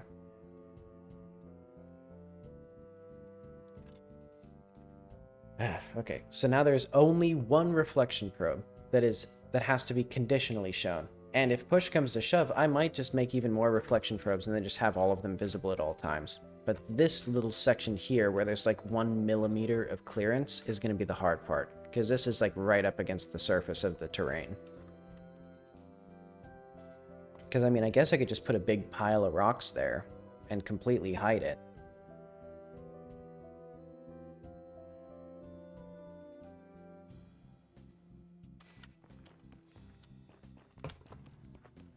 Okay, but now... So I'm pretty sure if I stand right here, and if I go up, and then I go all the way up until everything's unloaded,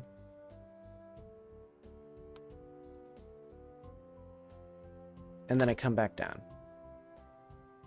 At this exact position and no other position currently, because it feels like it.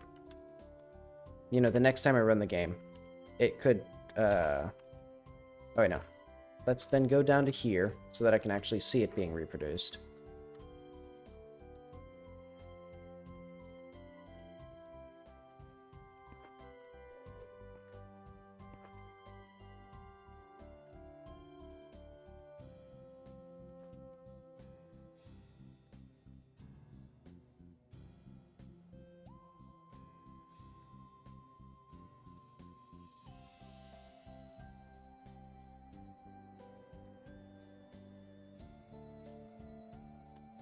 it seems like it's different depending on, like, the run of the game. So, like, there's something in memory that is changing. Maybe I could see if there's any more, like, stack corruption bugs that I was seeing. Oh, and I guess ideally it shouldn't, like, be noticeable. Well, okay. So I think maybe that was the magic ticket to make it work. You know, just, remove one of the reflection probes.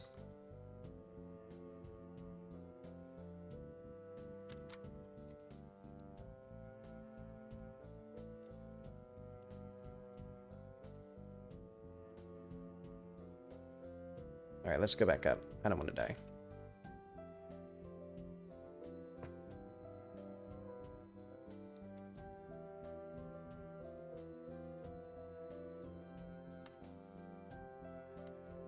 Oh yeah, actually I can see if coming from the bottom affected anything. So, because we still have this here. So then if I do, okay, still look just fine.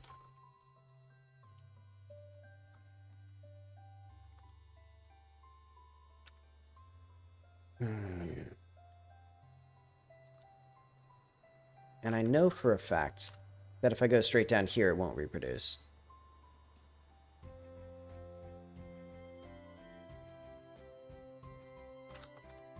But maybe let's go to the gravity chunk, or grav gun chunk.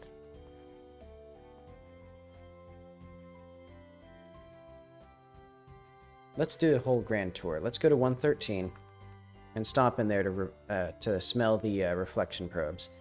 Then we'll go to the gravity gun chunk, which also has reflection probes.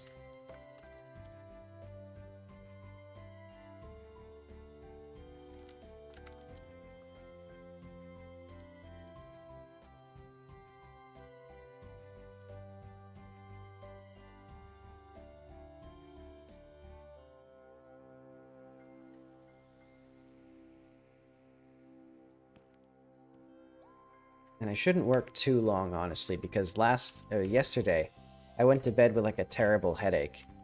So let's continue on our journey.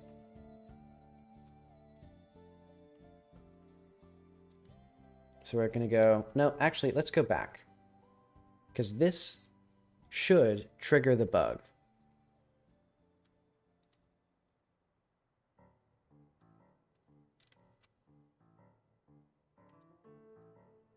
Because I haven't, like, done anything meaningful to change it. All I've done is, I mean, I guess maybe it's like a probabilistic thing, so maybe there's like a half chance of it happening now.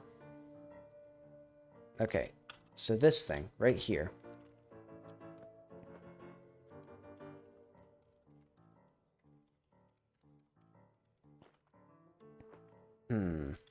Okay. I'm going to officially downgrade this then. Because I think...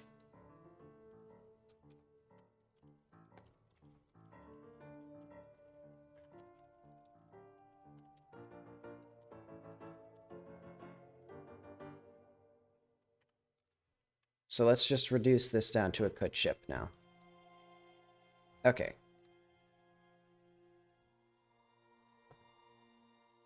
I'll just complete that. Good job, me. Okay. So let's just say this is basically good.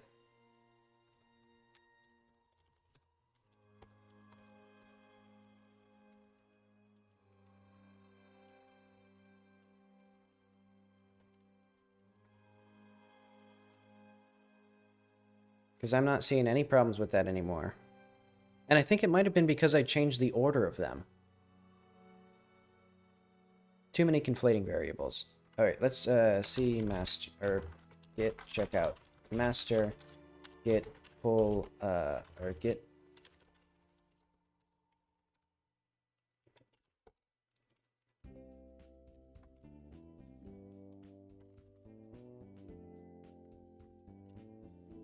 Okay.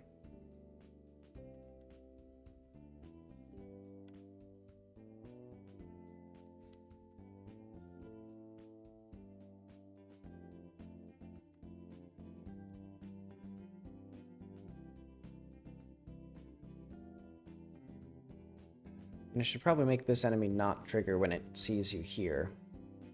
Because because currently enemies can see through walls because it's just the area overlapping and it's not like a raycast. And I could probably replace all of the, whatever they are. The area overlaps with raycasts, I should say. Okay. Let's just go through these. I'm tired of that.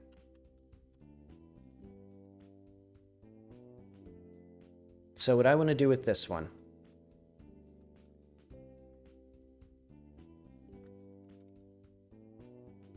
There. That was what I wanted to do.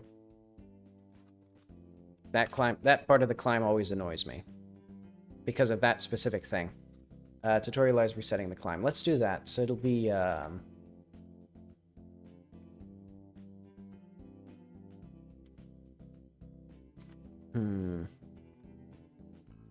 where should I put this? Maybe,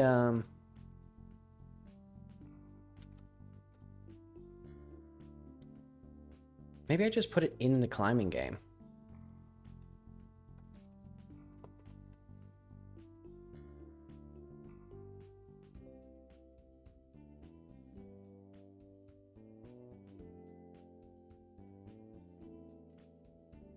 So let's do like global.get player. No, not quite.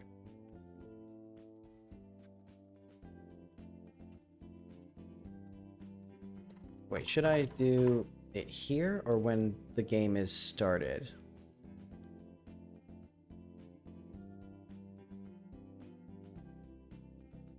Because I think there's something with the game logic.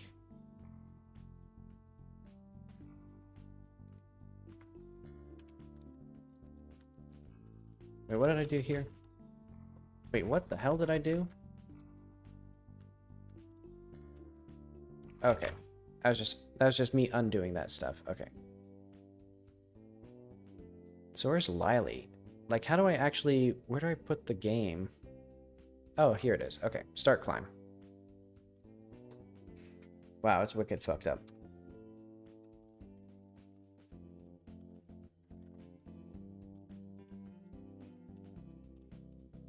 So this will be like project settings.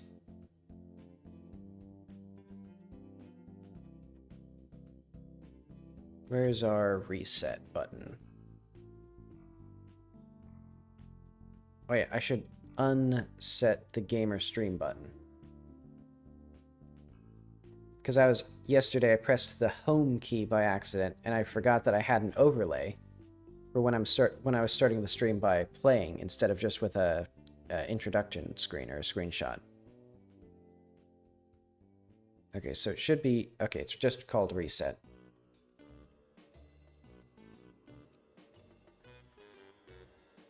Set to checkpoint when stuck.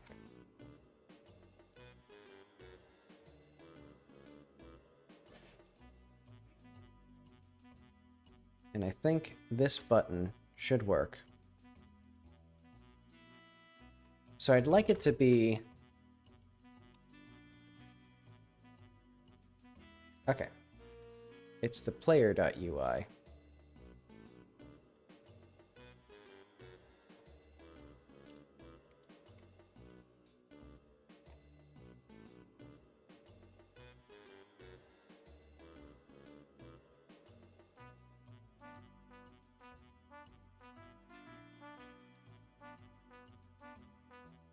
I still need to make the analog stick respond to the controls. I guess that'll be later. Okay, let's teleport.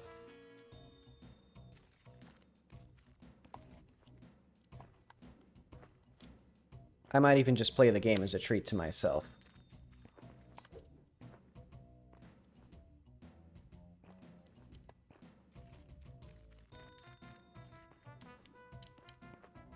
Oh, wait, I should also make sure it works with the options completely reset.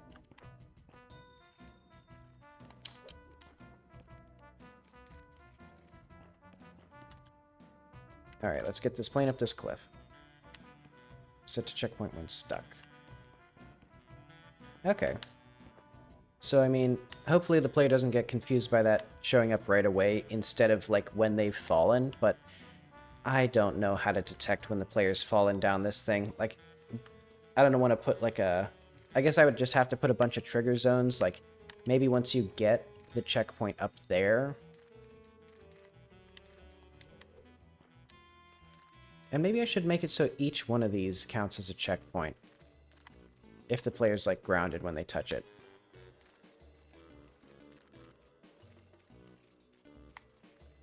How does this work?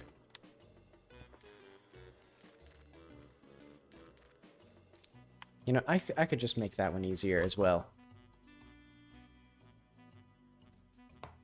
Because this part of the climb is also pretty janky.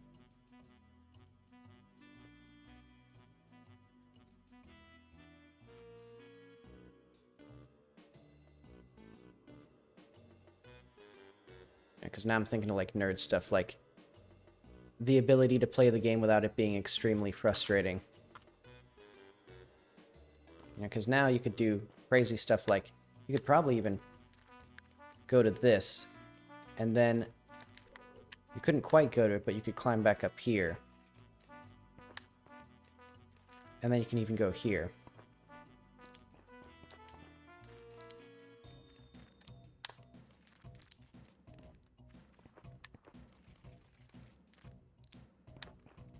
I'm still divided on if I want those to just be straight shots instead of, you know, the A to B and then back from B to A to C.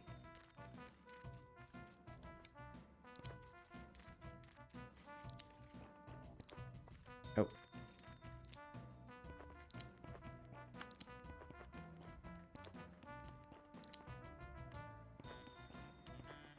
Right, hang on. And can I make those materials? I forget if I can... So these little bubbles...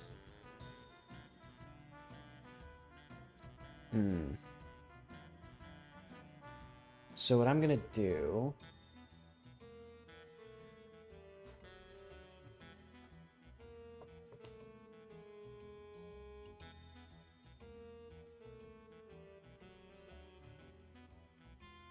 Const, checkpoints color equals... What color do I want? I want it to be like a gold color. Dark orange. So let's do like...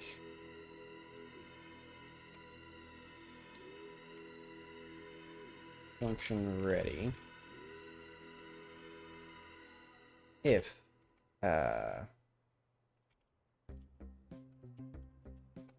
as node mesh instance 2. Do they all have mesh instance 2? Why do they have mesh instance 4? Let's just batch rename all these.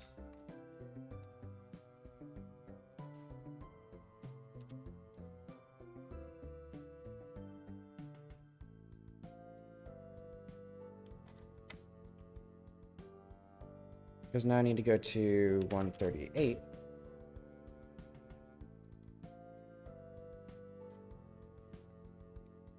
Actually, let's do like so this will be like booster color, and then we'll also have constant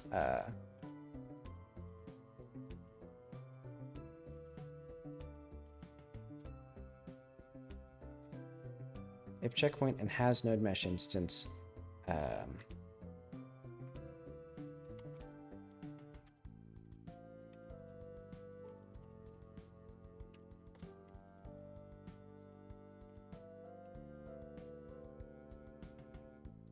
dot set shader param color.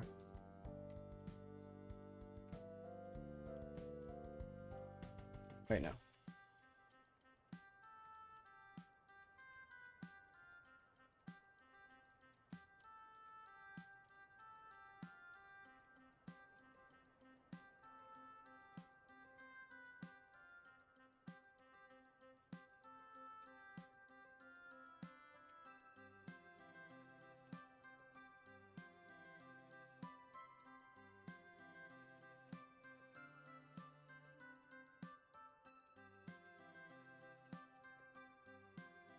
Elif extra stamina. We'll do the exact same thing, except instead... Oh, wait, no. Let's do, if has node mesh instance, if this, otherwise this, and I guess, well, I don't care.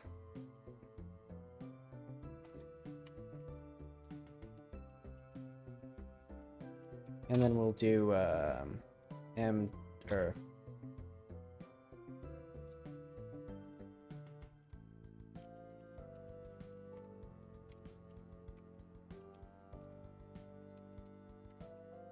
okay. Then we'll go here as well. And all of these have the right thing. Okay.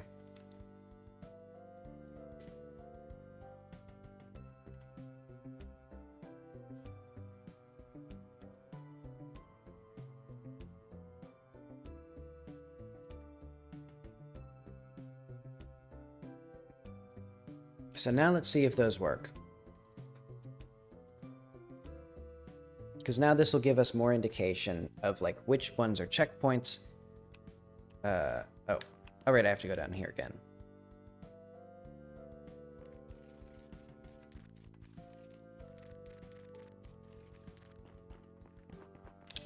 All right, let's get this plane up this cliff.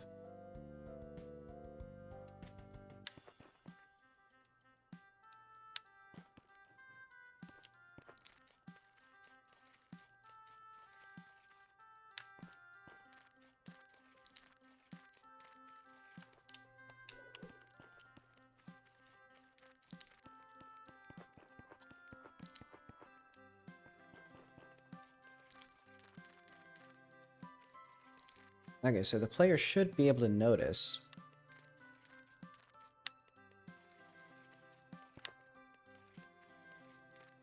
I mean, unless they're, like, colorblind.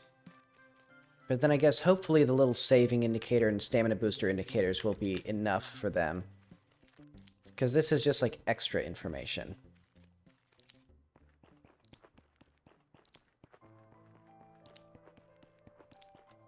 Yeah, I think that helps a lot. Because we already have the black ring to identify them. There we go. Whew.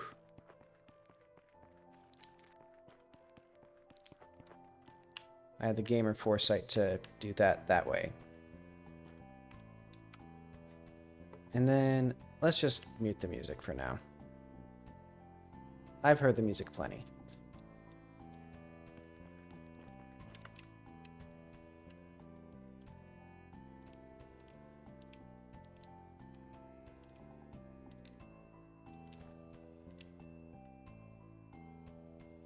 Okay.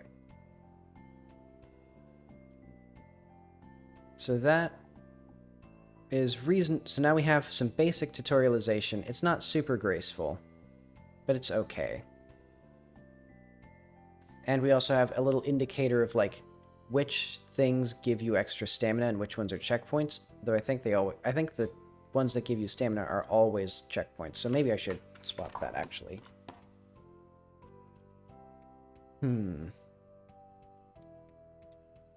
Yeah, let's do that. Where's our point?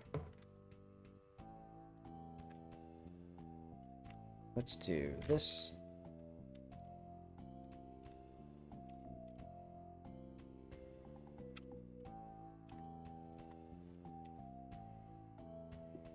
And I'll just relax the day away.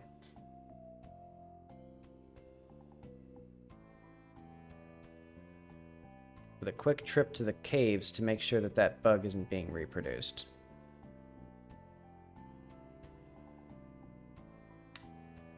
Alright, let's get out for this piece of thing. Let's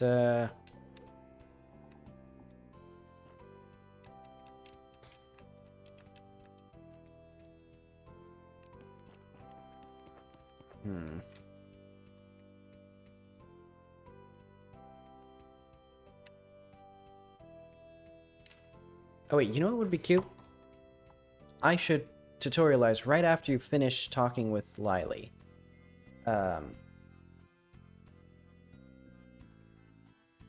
let's close all of these.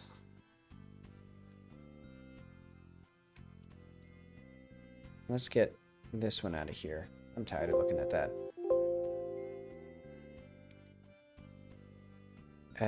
Chunk 137, laili. So what do we do when the flight closes, or post-flight? Reset flight.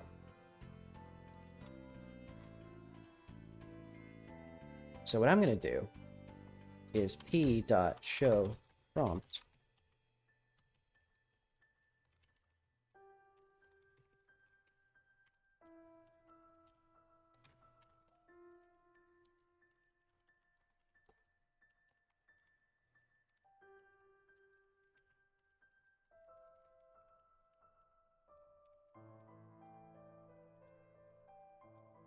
spawn at glider.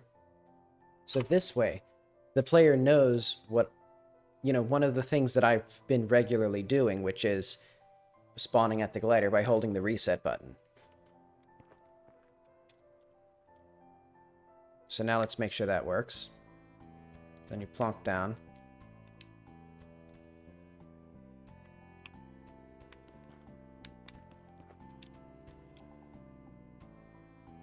And I think I can just, yeah, I can just do that here.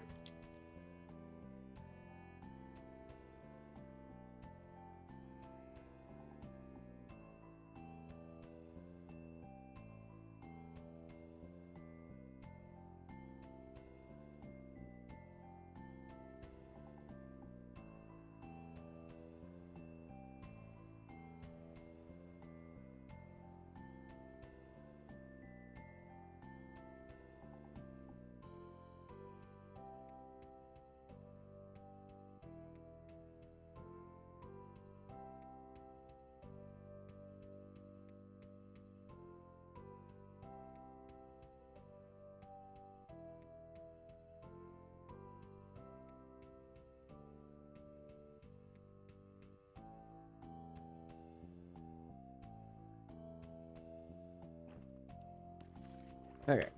And I almost instantly died in the water, but that's okay. Is there like a... There's like a stray pixel on that prompt. Like there was like a white pixel.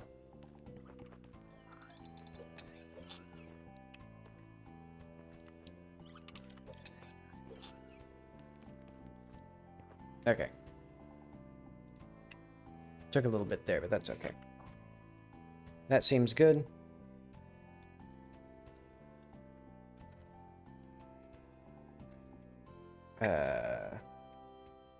Added some clearer...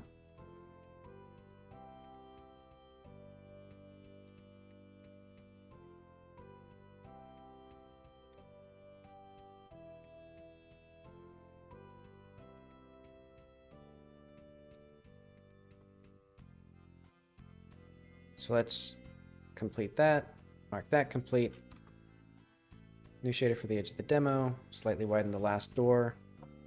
Oh yeah, because I had mentioned it during my play testing, that it was slightly annoying that if we go to 113, there's a platform you can stand on, and you're supposed to shoot a switch from that platform, but it's just slightly too far. It's this one. In here, so I'm just going to make this door wider. And I should probably bevel both of these doors also.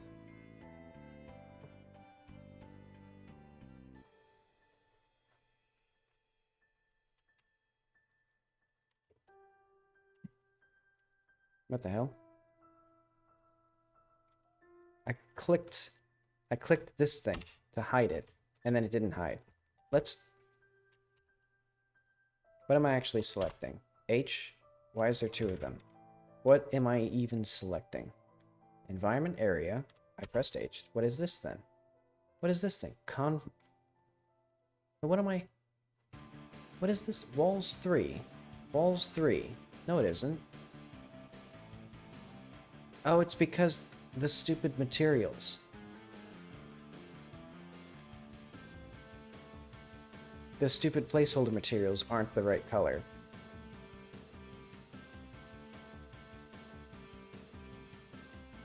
Okay, but let's make these, like, the same, then.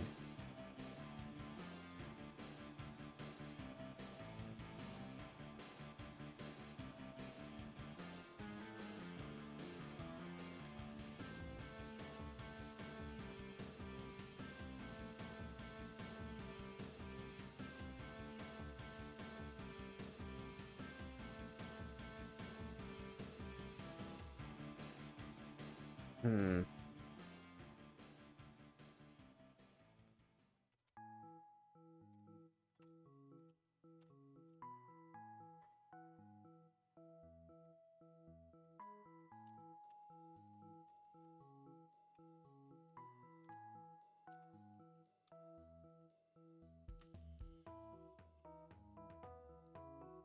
And let's make these, like,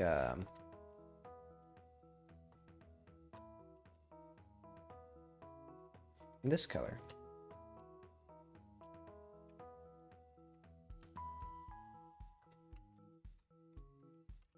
So now, it's more obvious that these are doorways that you can do stuff with. And I could do the same with this one.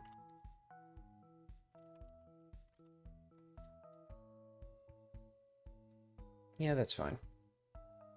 And also, while I'm here, let's make this, like, what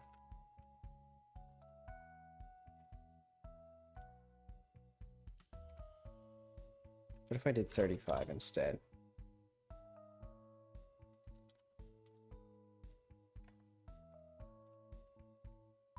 And, like, I'm on the fence about how I want these to look.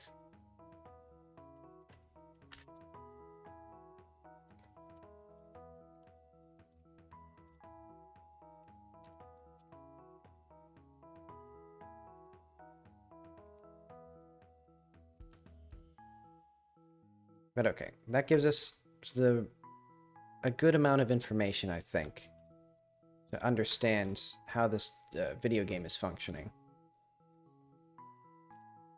And the spatial relations of these environments.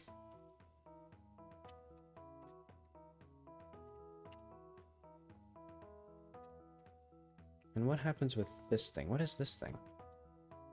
There's this part here.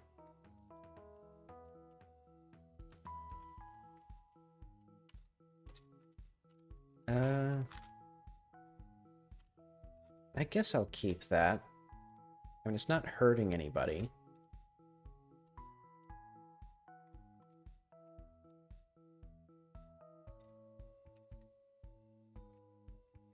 What's up here? How do you... is the player even able to get up here? Is there anything in there? I don't think I put anything in there. Okay, but I think if this isn't wide enough to shoot that gap, then I'll make it wider.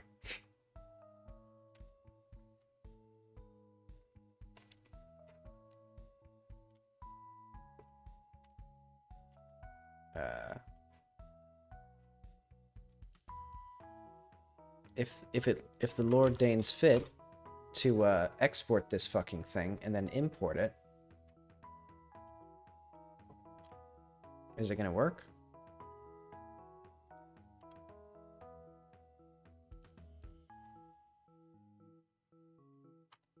No? Okay, I guess it's just not exporting today.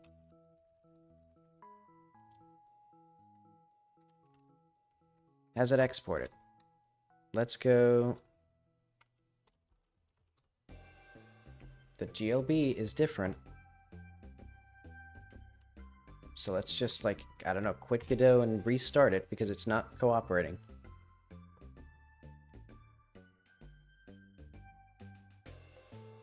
So yeah, I'm very tempted to make my next from scratch project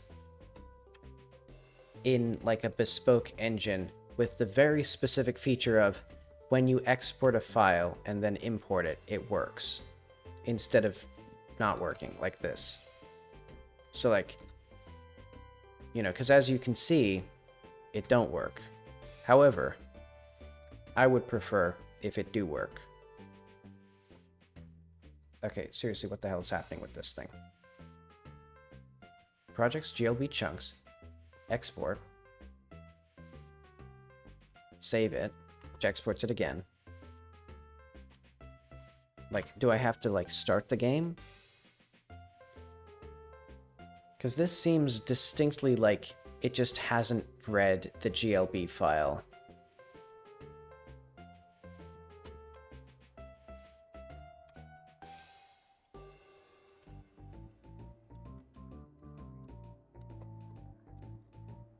So I'm going to assume...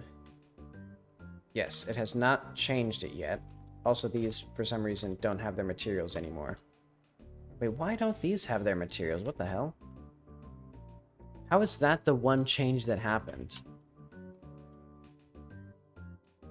Maybe I just didn't put the materials for these things. Okay, let's go. Also, these should have, there. Oh, what the fuck? I wiped the, Oh, fuck me.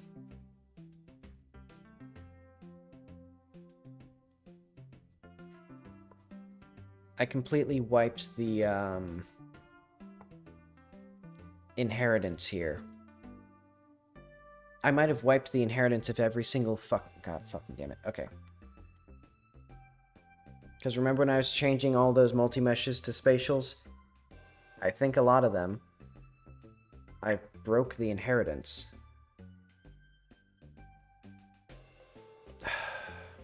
Okay.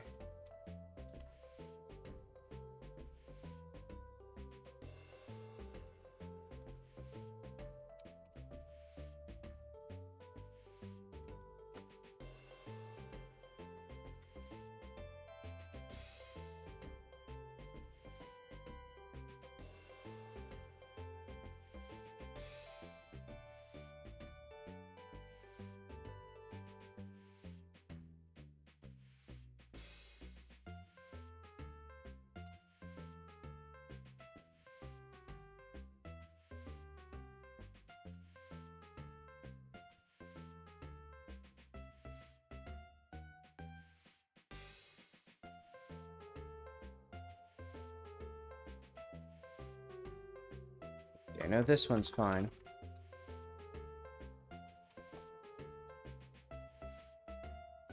Okay, so everything else here, let's,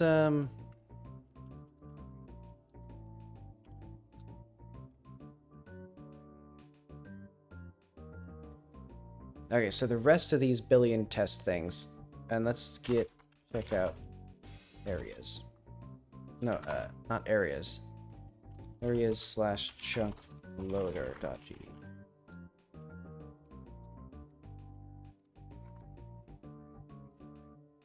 Okay. Now let's see if I unfucked everything. It really needs to have like a big flashing like, hey, idiot, you are going to break the inheritance of all your scenes, and it's really gonna fuck things up. Okay, it doesn't work still. Oh wait, no, because I need to re-export. I think.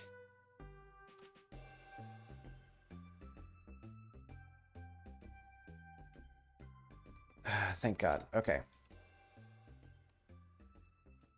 And this will also be useful to see if that actually had any effect. So let's do Jim. And let's also change these collisions to be there. Perfect.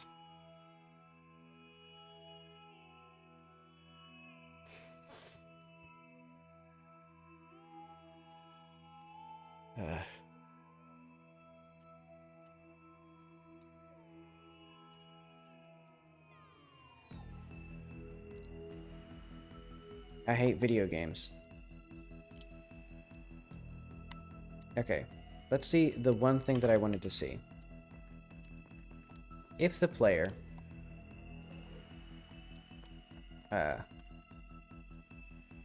cheats and gets this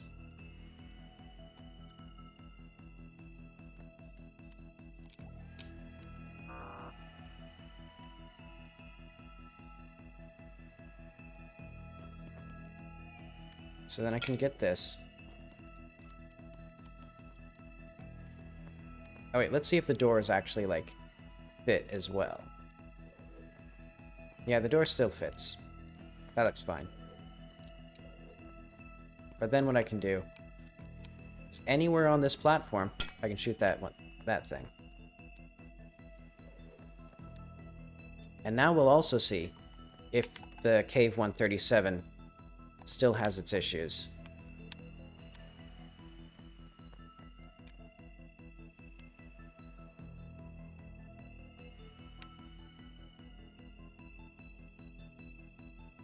Because it should be pretty hard to spot it. God fucking damn it.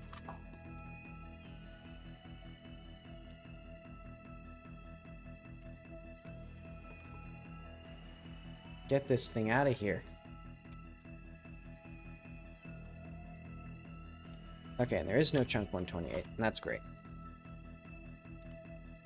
Okay, now, now when we resume, thank God, it's gone.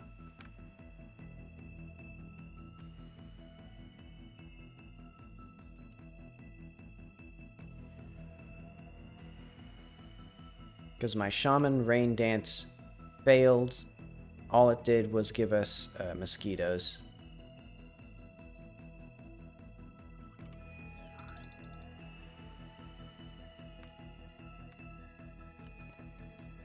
And I guess, I mean, thankfully now, the bug should be a lot more subtle because it's only one area. Like, it's only that area that's, like, in between the caves.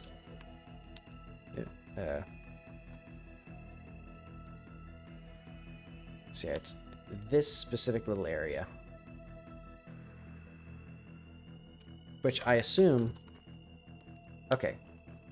I was of the mind... I 100% believed that it was going to cause issues right then and there. Oh, okay. There's also a little area where it didn't properly, I don't properly have it, there.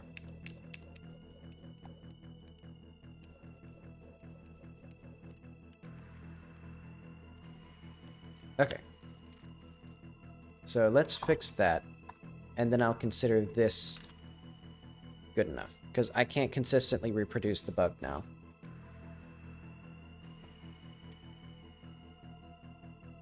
So let's just get this, if the Lord deigns fit, to provide it to me. There we go.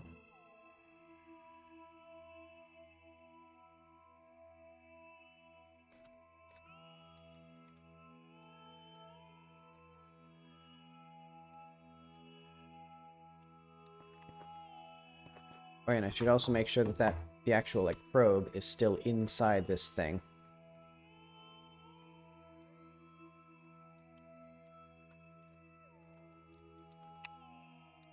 There we go.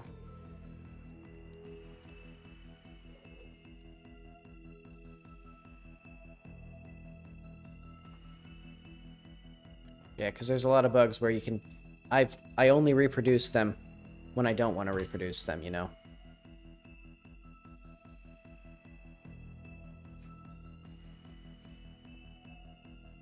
Okay, beautiful crap.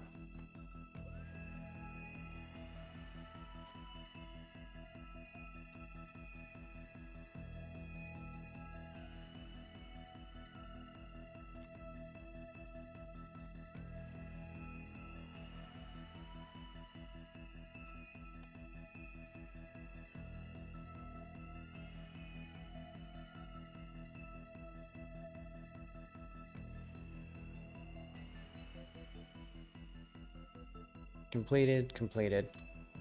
New shader for the edge of the demo area in the map. So that will be... I know exactly what I'll do instead.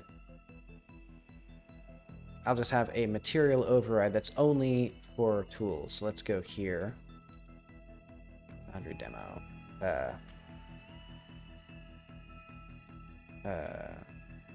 Renderer mats.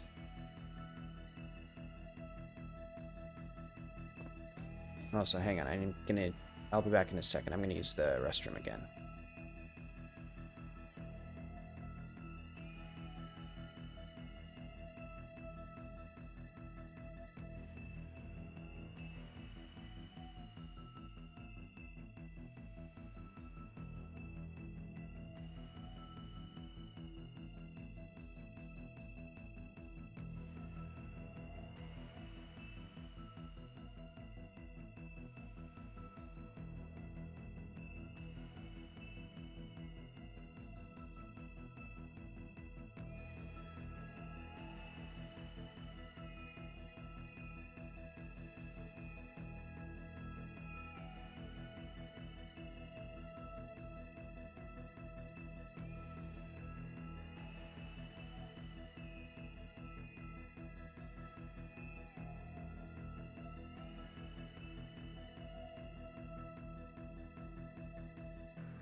And I'm back. Okay, what was I doing? Right, I was going to make a nice render material. So instead of doing this, so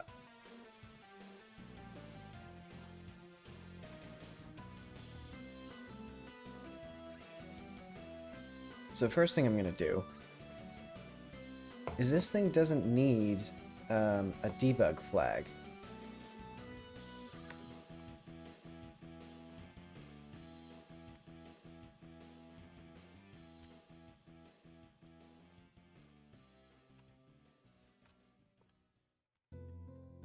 Because instead what I'm going to do is I'm just going to replace the material if it's a tool. So let's do like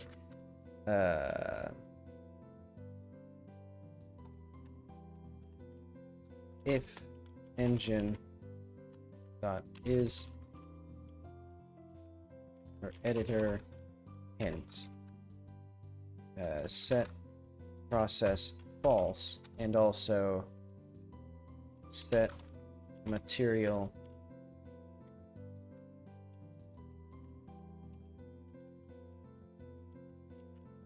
or like editor.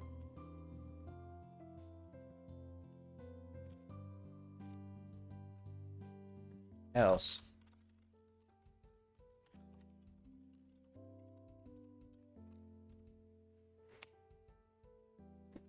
I guess I could even do like material, just set the material override here, like when it's ready. So like what I'm gonna do is let's go to material override bubble.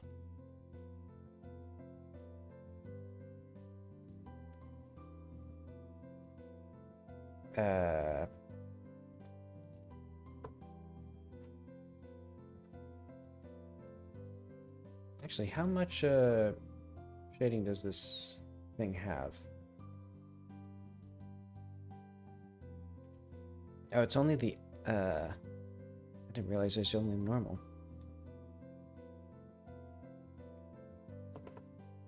Is this thing an additive?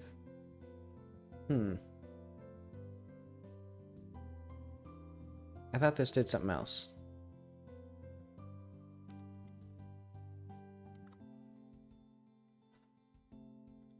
Like, I thought this read the depth texture.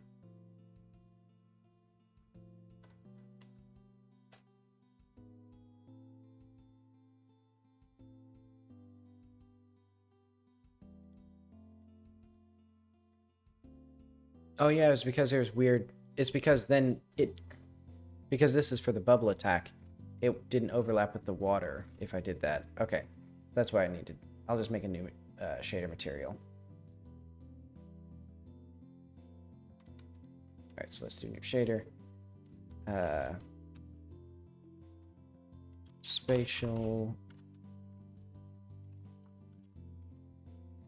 Control disabled. Unshaded.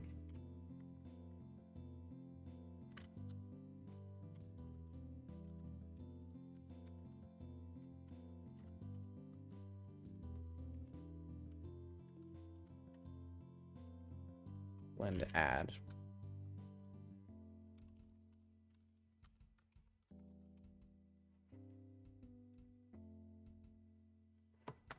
This song,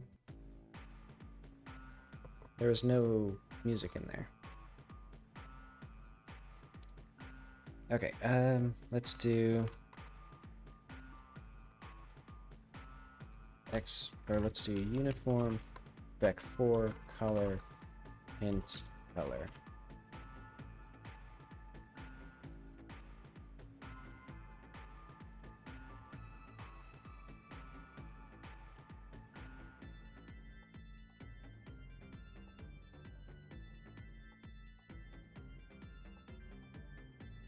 Let's do like absolute value of normal.z or normal.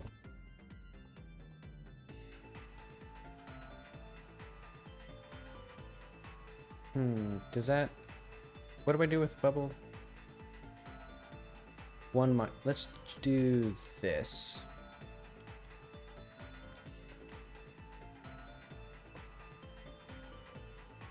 Because I want that. And then I'm going to also sample the depth texture. I think.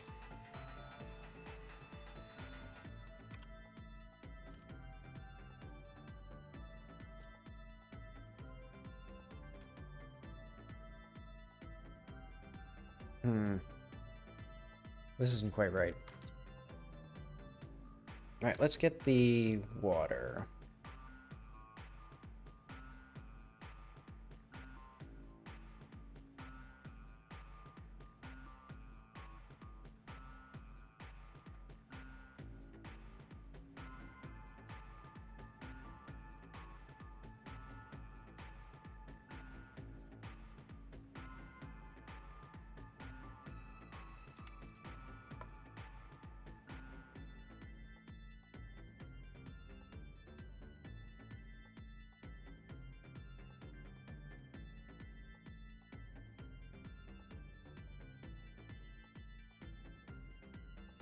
Remove that.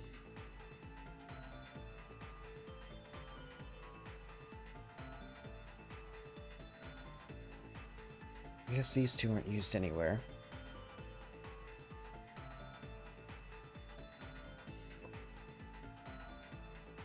And then let's do like var.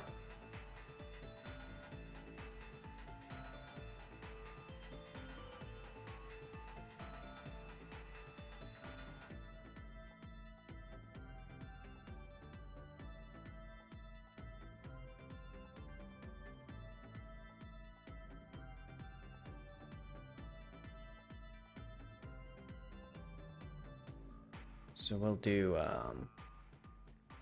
float string equals diff y minus 1.0. Sorry, 100.0? No, this isn't quite right. Let's do a clamp.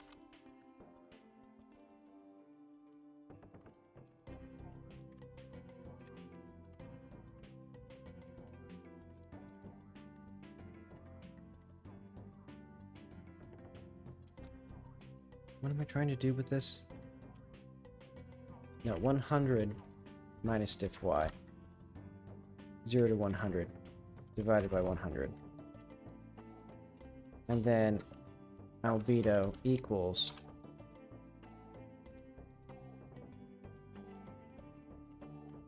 there we go. So that doesn't give me what I want. Let's just do albedo equals string.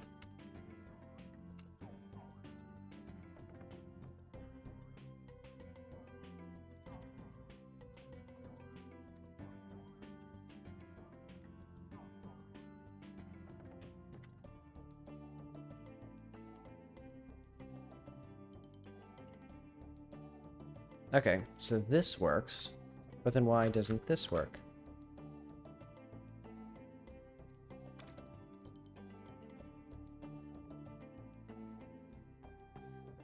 What if I just did...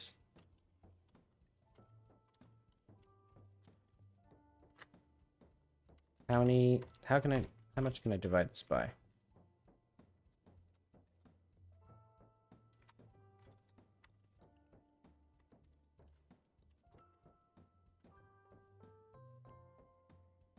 Oh wait, this should be max distance as well.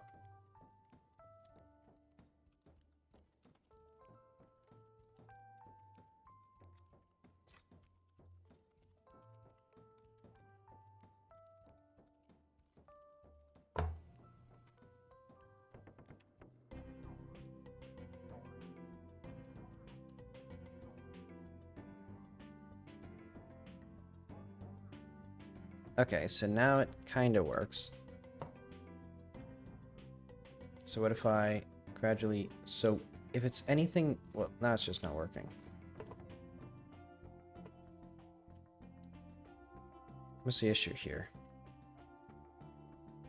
It's dying. Oh. Oh. The output... Oh. It doesn't like go into this. Ooh. Oh, well, I set process to false. Fuck you.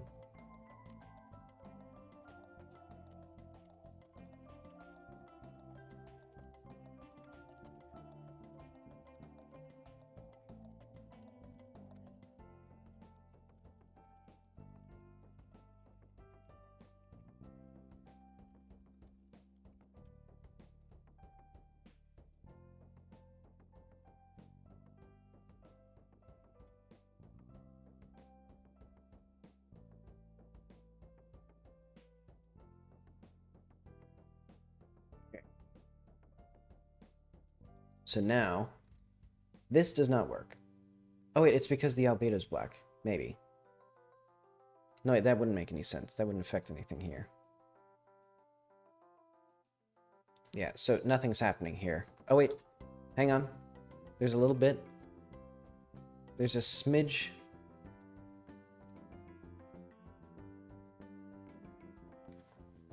How does this work? What does this mean?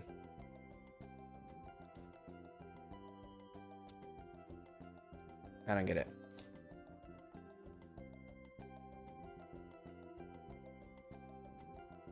And let's also save this as a...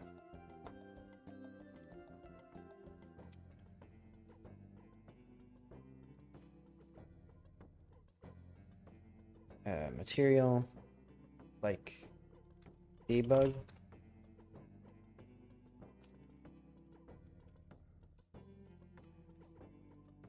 There we go.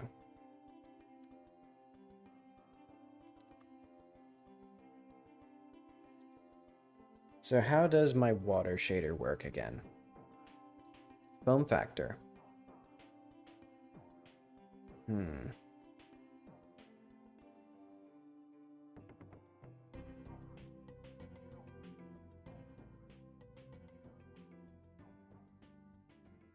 This isn't quite... If diff y less than foam...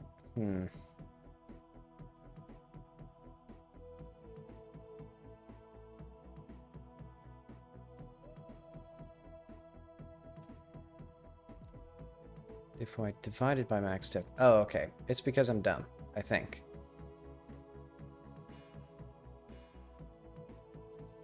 Let's just try strength as clamping this from 0 to 1 as diff y divided by max distance. Okay, that seems to work a little bit better.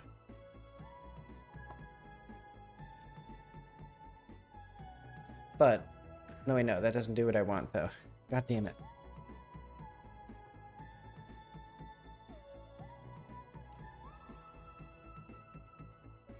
What if I did strength?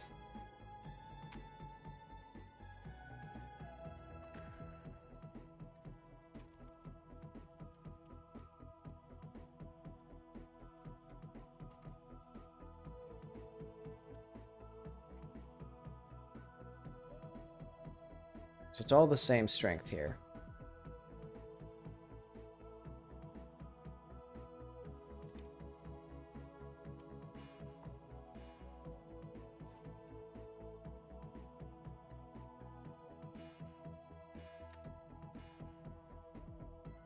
For some reason, this area, I'm just doing something wrong. I just don't... Oh wait, no, it's because the vertex world coordinates.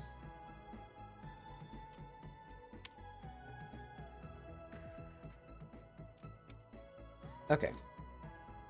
And then what I can do is...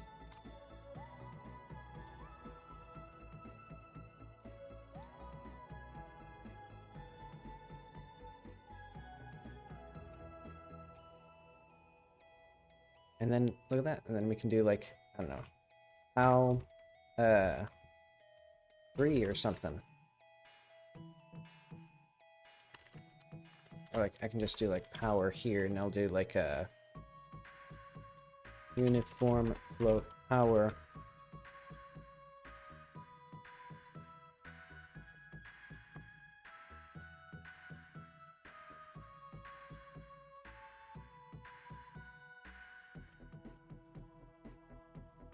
Let's see what this does.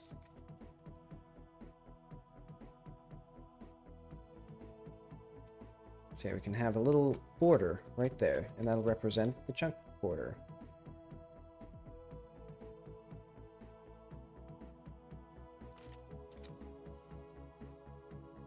And we could make it a little bit higher, so that way it's a bit more clear.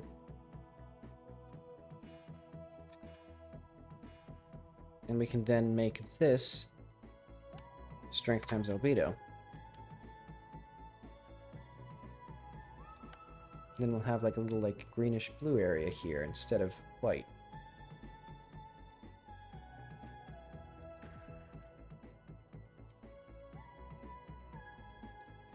And now it's looking pretty nice.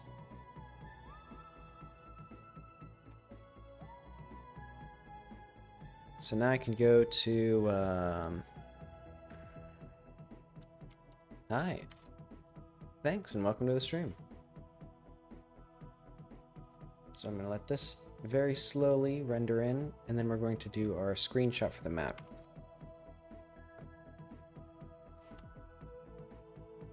Not quite that, preview.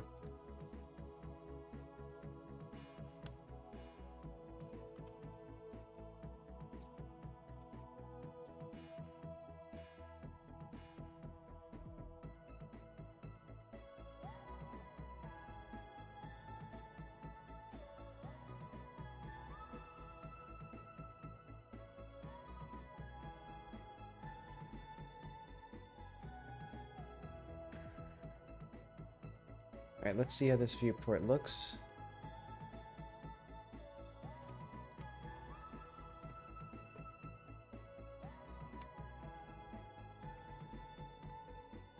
Not quite yet. Well, what if I re-import this?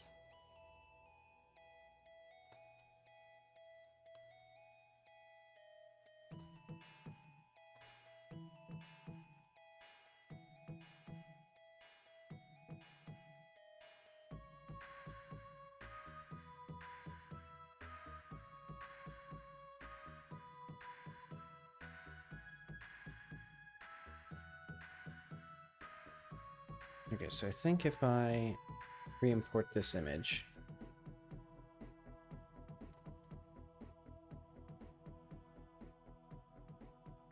there we go.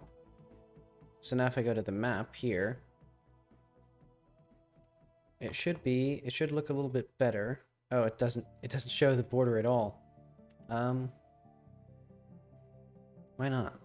That's weird.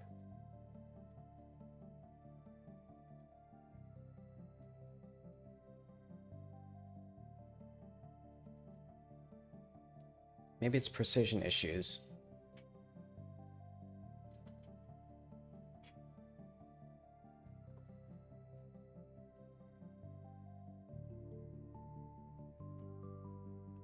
Huh.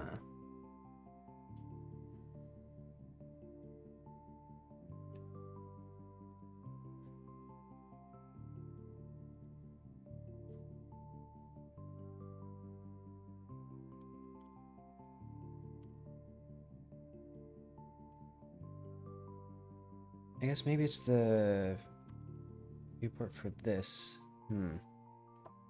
So like if this goes up, no, that doesn't do anything here.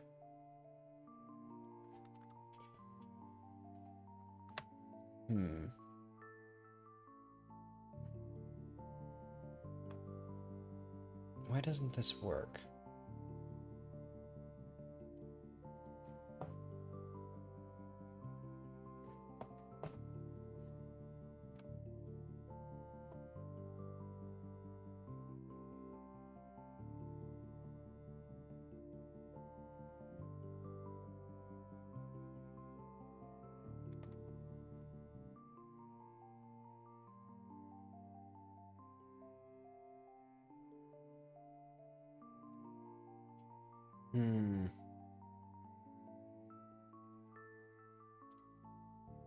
The game does not like rendering this little viewport.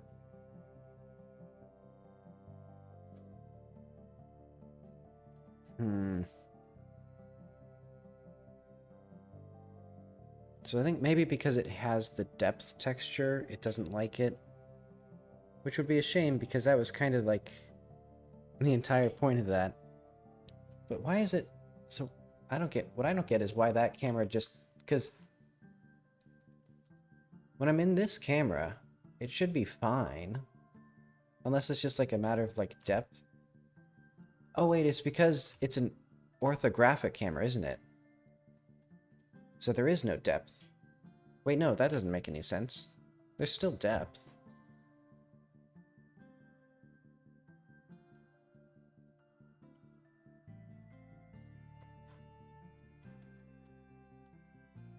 Oh, but also these are completely black for some reason, which I didn't intend to do. Why are these black?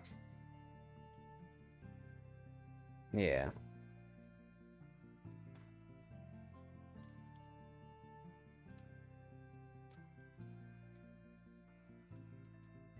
Yeah, because it's an orthographic camera, but I think it still needs a basically a depth buffer, because it needs to determine how far behind and ahead objects they are.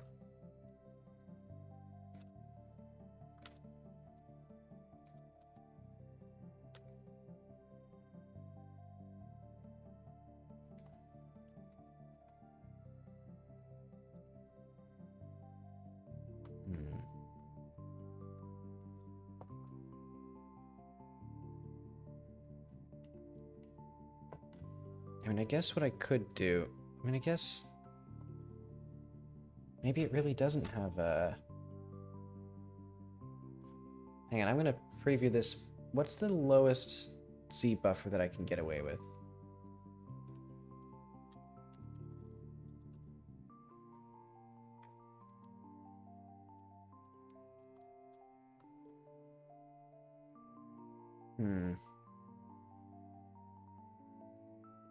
Let's see what happens. Okay, so it is... Uh-oh. Yeah, okay.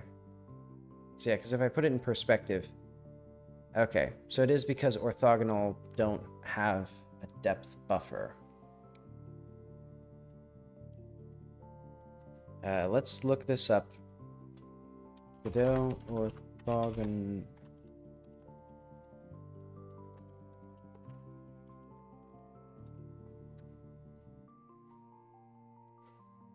Is depth buffer...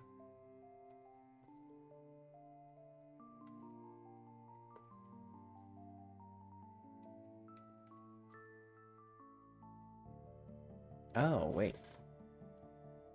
Huh?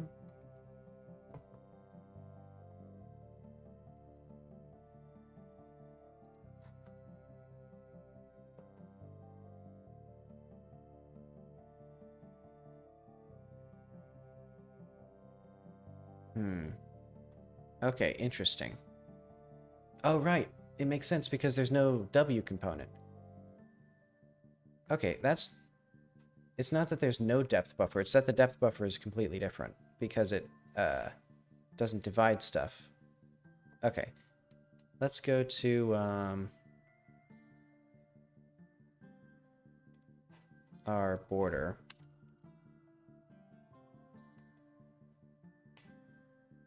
So yeah, because we don't need this inverse projection matrix, so...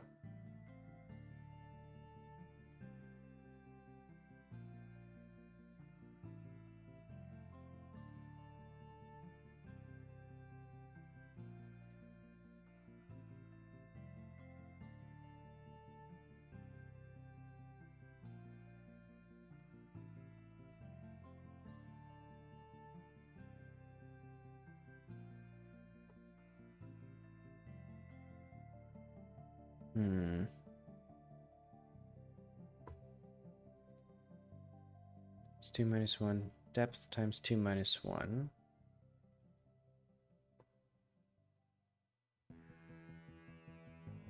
Okay, I'm going to put this on the other side here, because this is also for Godot 4.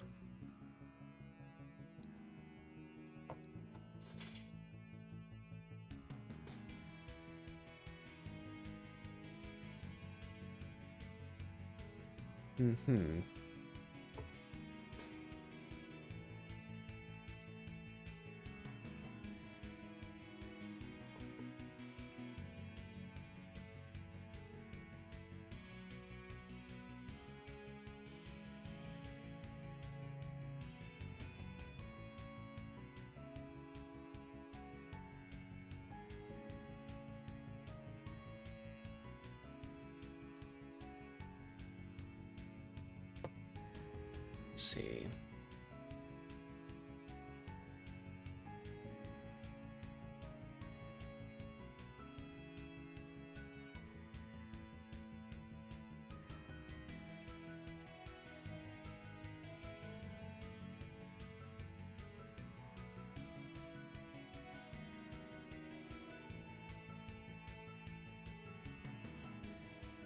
Oh wait, we don't need this here, I guess?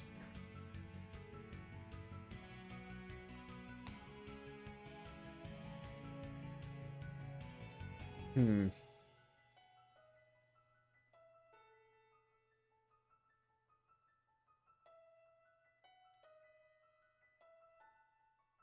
Yeah, because I'm doing sort of the opposite of project position.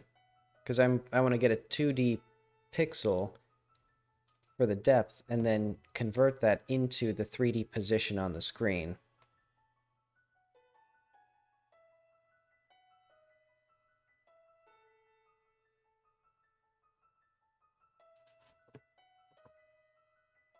All right, let's see what this is. So this is the depth.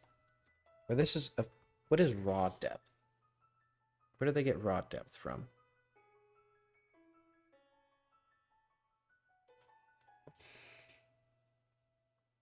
And what do we use position for?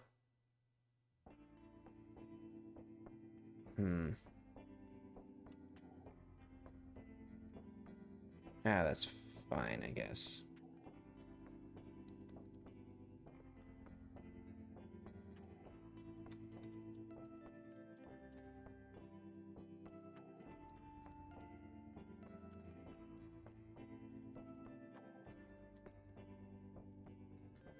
So this is normalized device coordinates.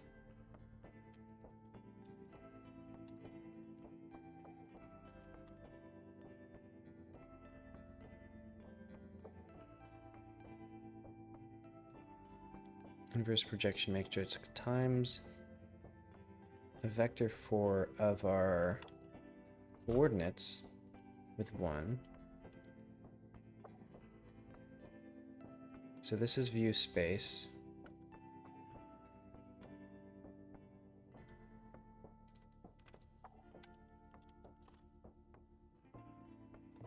And then let's do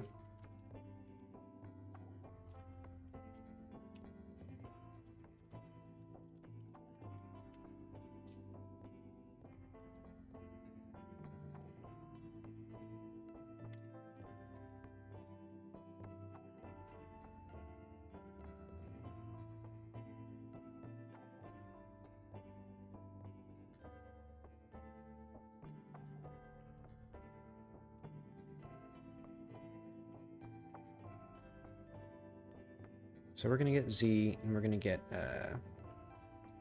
so this is going to be diff Z. I'll just call it diff Y for now. It'll be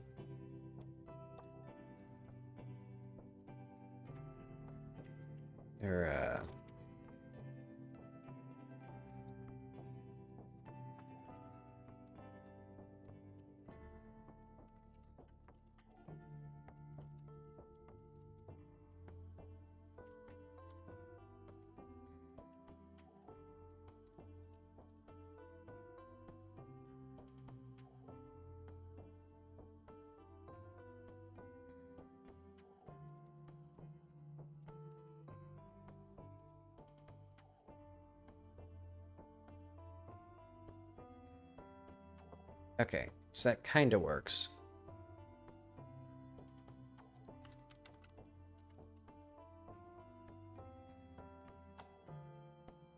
So I think we need to change our max distance range, because now it's not in the world space, it's in view space. So it'll be like 0.001 to like 1.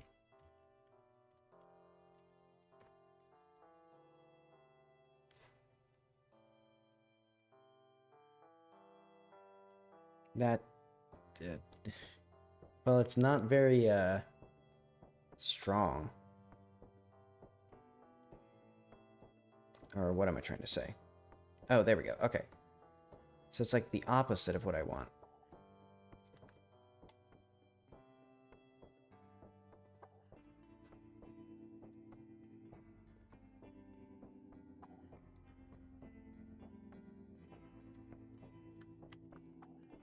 guess.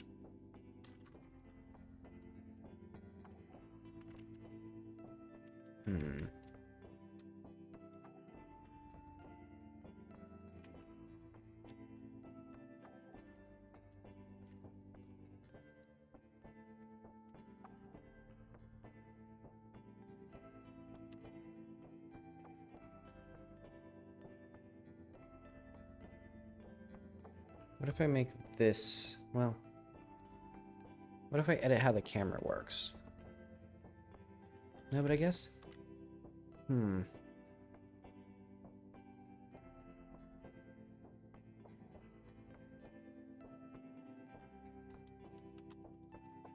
wait, I know.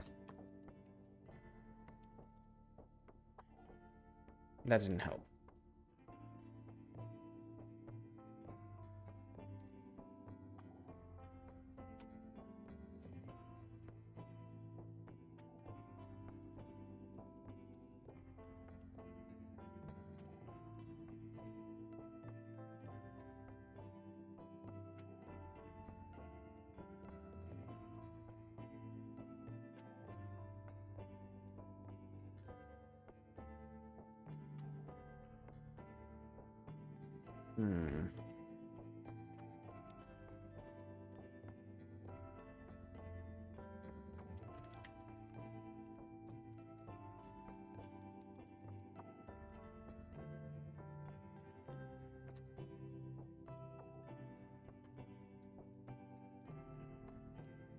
It's to show the players it's to show the playable area for the demo.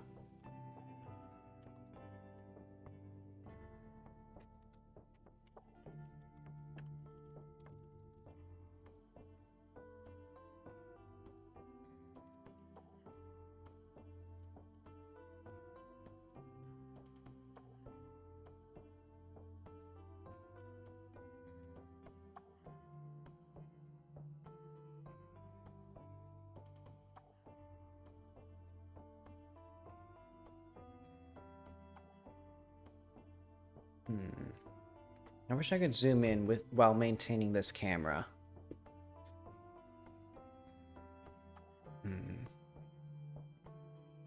Because why is it like... It should be based on the depth, but it's not based on the depth.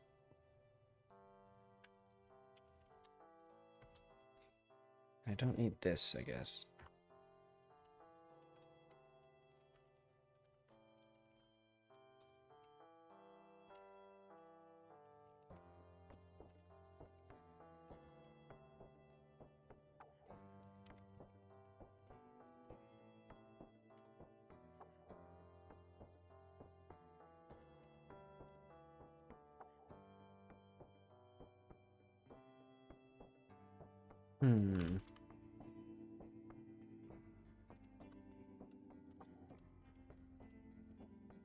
Why does this look so weird?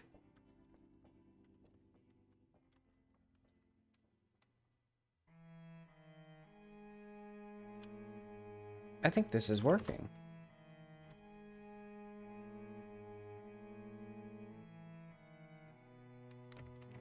Hang on. This is weird. Let's put this back to strength.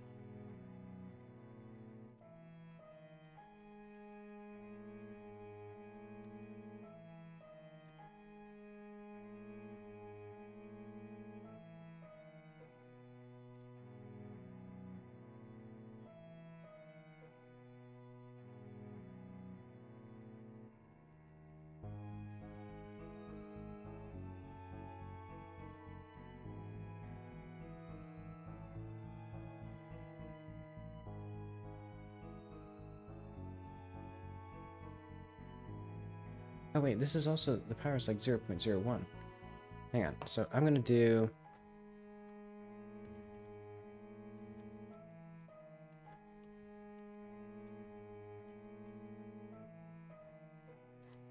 Let's see what happens if I put this up to 100. Huh. This isn't quite what it's supposed to be, but it's kind of working. And I don't know why it is, though. Yeah, I'll just Let's just make this border a little darker. And now, if I do my view,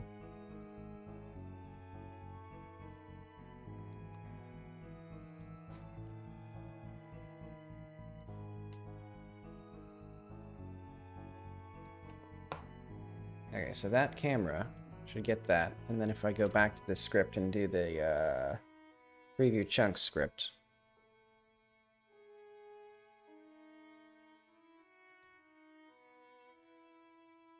eventually. It's really chugging because every single entity in the game is loaded right now.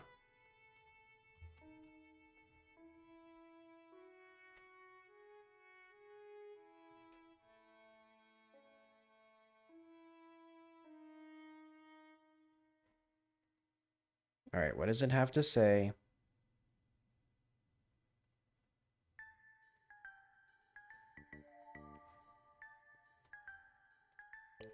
What did I do?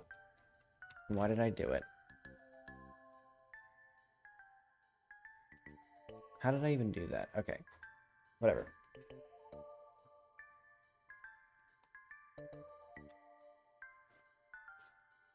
Let's see. This is a 1660 Ti and a pretty good CPU. The computer's getting pretty cooked right now, though, since it's a laptop. Okay, screenshot is saved.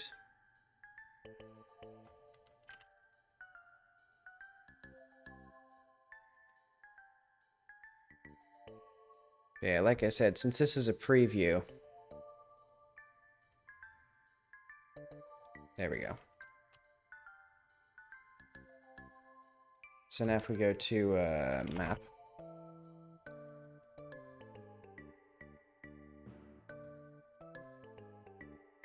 We should hopefully get the border here. And it'll look a little nicer than the old border. There we go.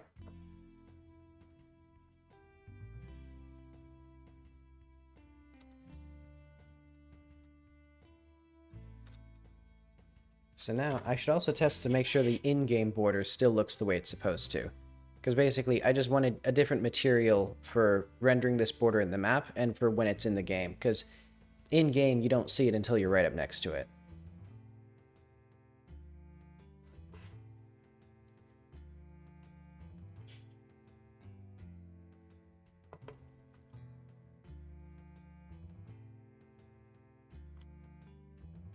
Let's see, I'm going to close all these.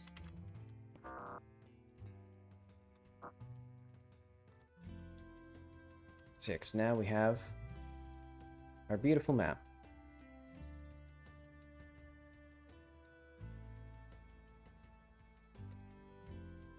If I venture out into the unknown, no clipping out here, we see this little, or we see this text blocking us, because this is just for the demo area. But yeah, before it was like this white screen, and it was barely visible, or like you could barely see past it. Yeah, that looks much better.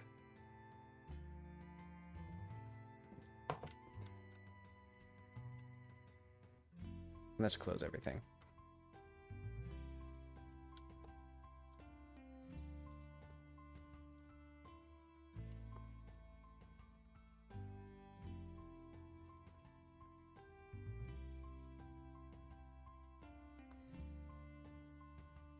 Let's see. End and start. Oh yeah, the animations for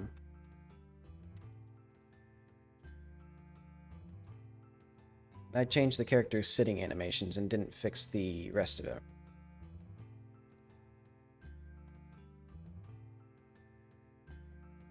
So that should be under, I think, characters. Jackie. I think it's movement misc.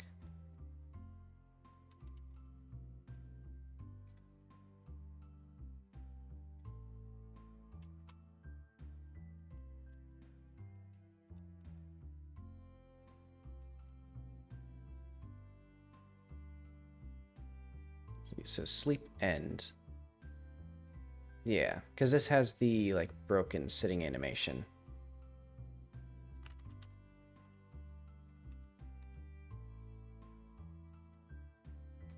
Am I recording frames properly? Okay, yep.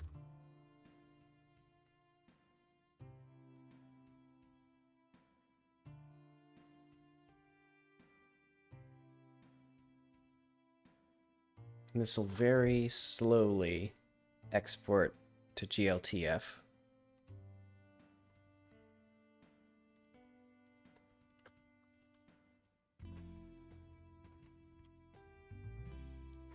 Let's make sure this works.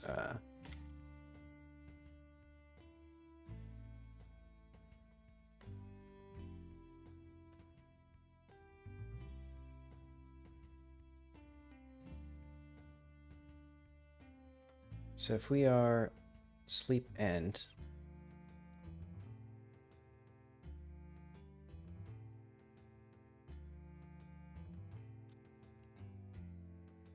I don't like how our legs go in, but otherwise,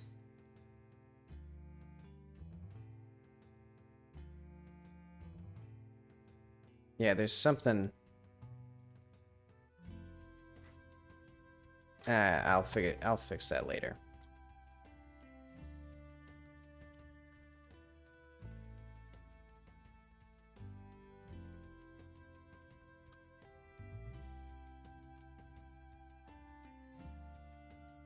Um,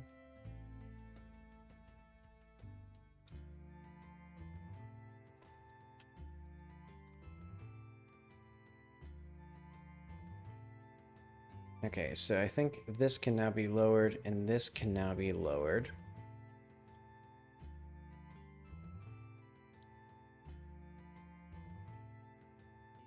I guess I'll do the portrait sketch. Let's get my tablet.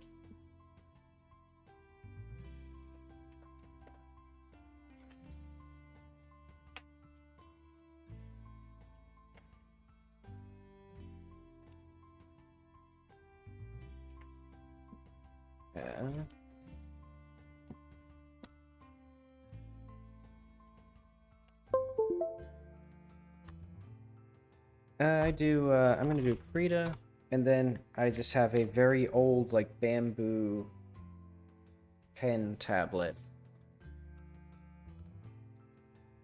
Oh, right, and this only shows up in the other monitor. Do I have Krita here?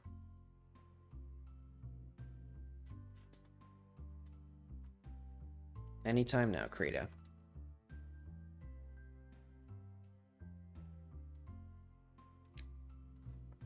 Okay, there we go.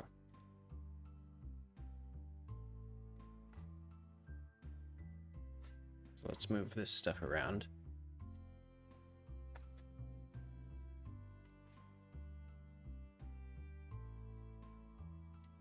So I guess it'll be...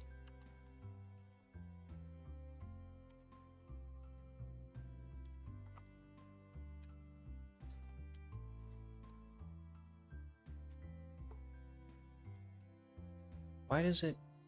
I don't know why it locks the background layer by default. It's like, who cares what the background is? Why is that like such a...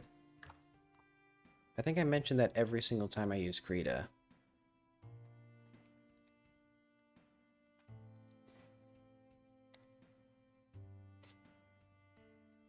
Okay, what exactly do I want here?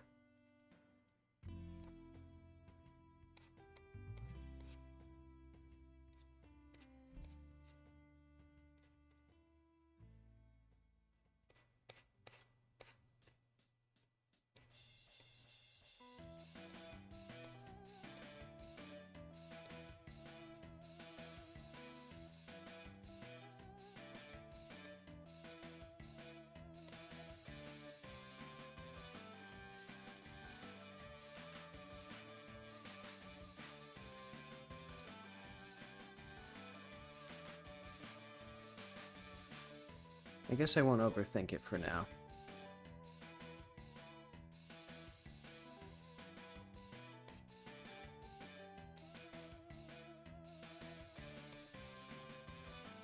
Let's see.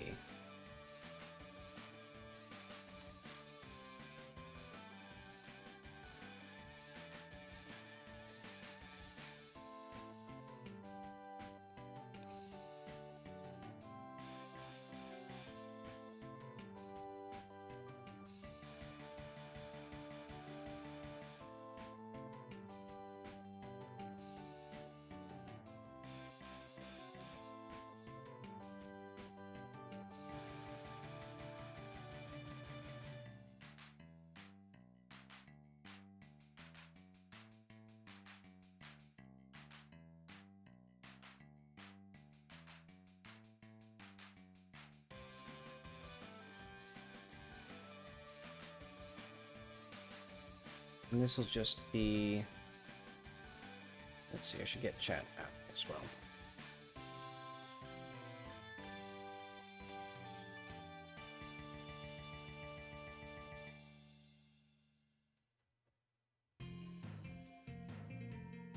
Let's see, what do I want for the pupils? Because this is also, I have to think... This is also Jackie drawing herself, so like what would she do when she draws herself?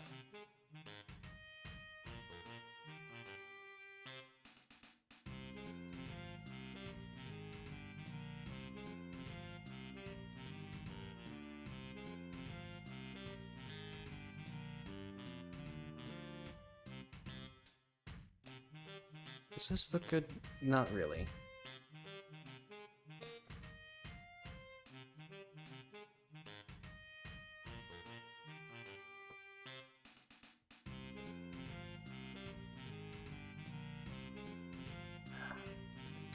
Thank you, Creative, for snapping to the middle of the screen.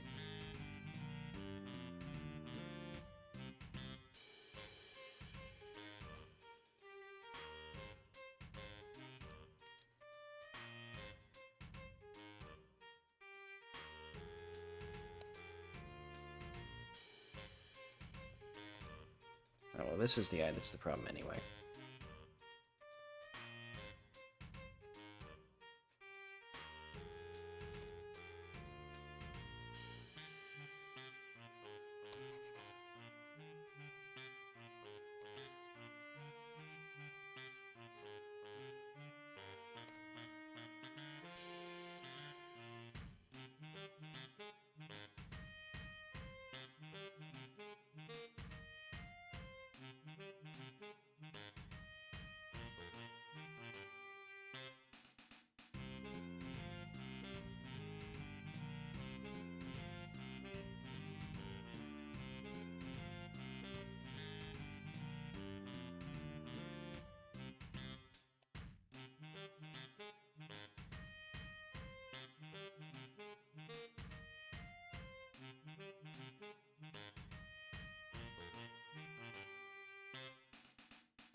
The pupils are oval shaped, but they're not meant to look like reptilian or anything.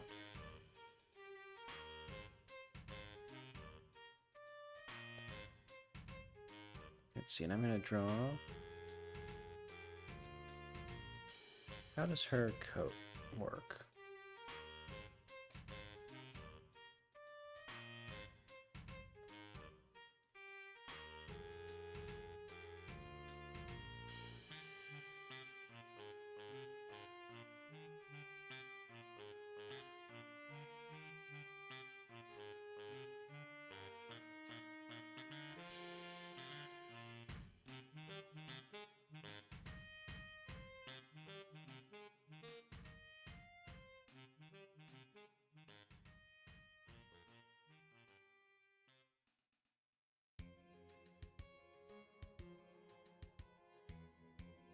How does her coat work?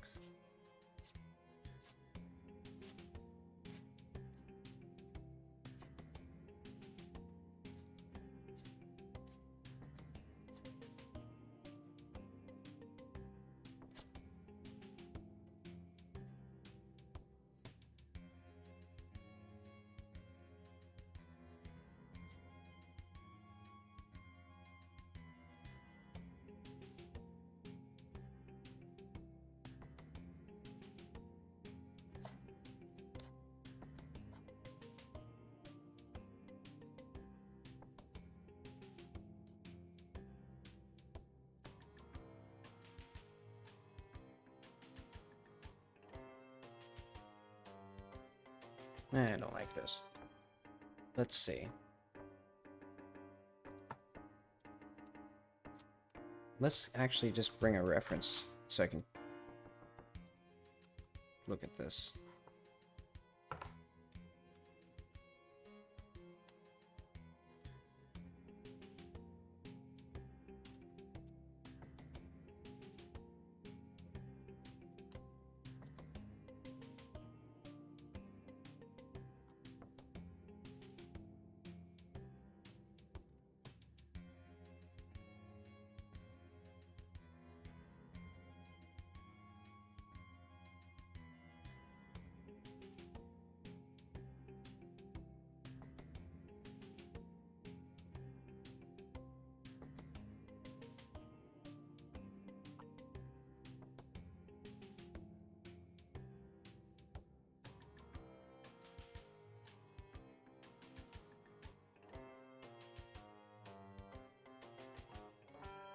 kind of like the idea of looking to the side, like,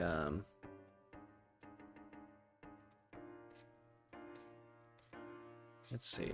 Let's try to get... What do I actually want from this?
See, I'm going to try to get the whole head shape in here before I do too much with the details, because I'm getting distracted by this.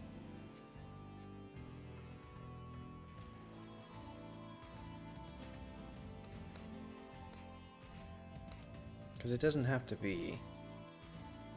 I guess, well, because this is just a small detail for the demo, because the main reason I want this is so that the player knows what Jackie's name is immediately. By basically, because the player gets journal notes, and they can get notes about themselves. So if there's a portrait just right next to it, it's like, oh, I'm playing as Jackie. So that's why I have notes about this character in the first person.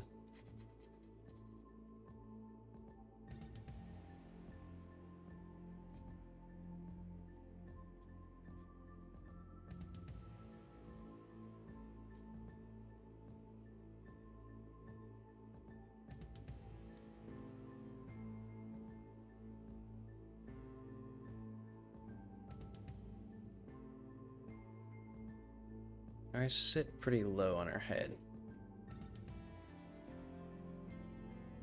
So I'm going to try to understand the proportions a bit better.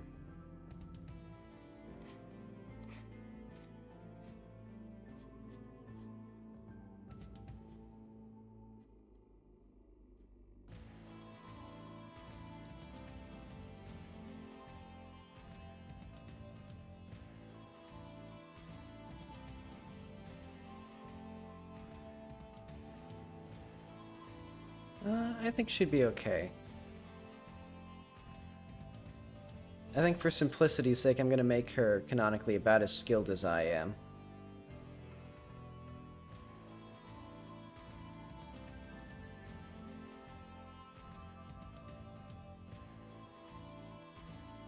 She would definitely give herself a thinner jaw.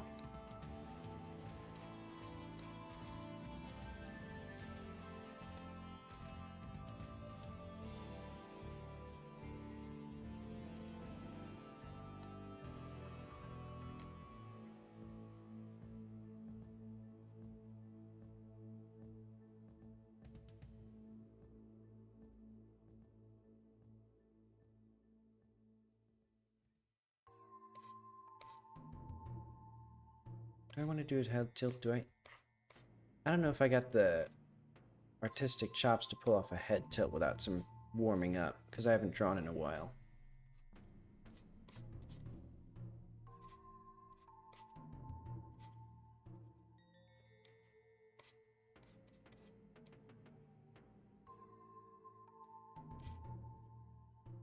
Yeah, this is not turning out super well.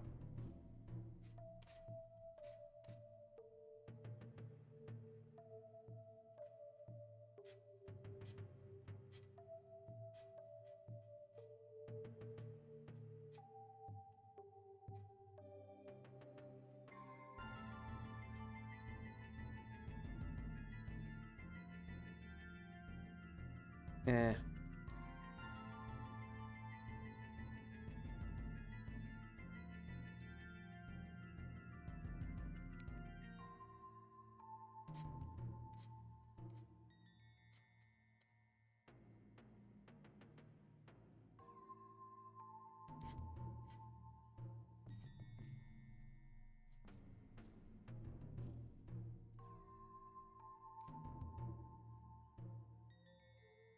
Maybe I'll just do something really basic now that I'm thinking about it. I'm not going to be overly ambitious for, like, the introductory sketch.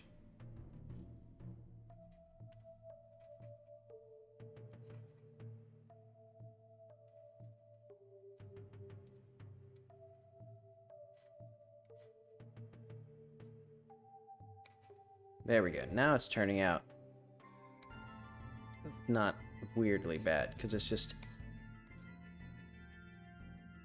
When you're not feeling it, just do it simpler.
See, where are her shoulders? So this actually makes her almost like broader shouldered than in real life.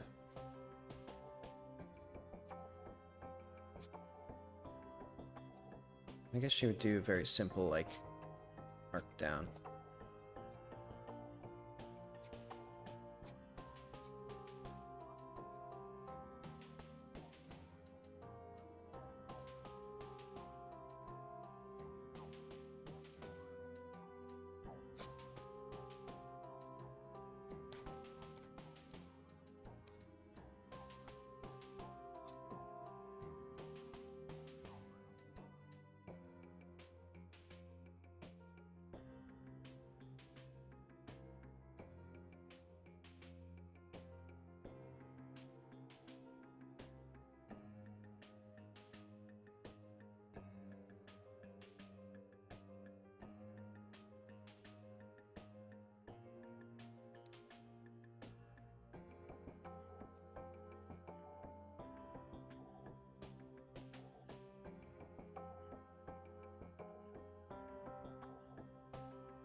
And let's do some very simple, like, cross-hatching.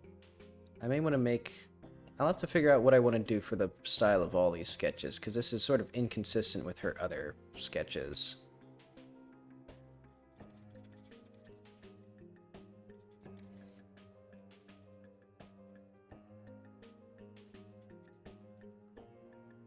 But okay, let's see what this looks like.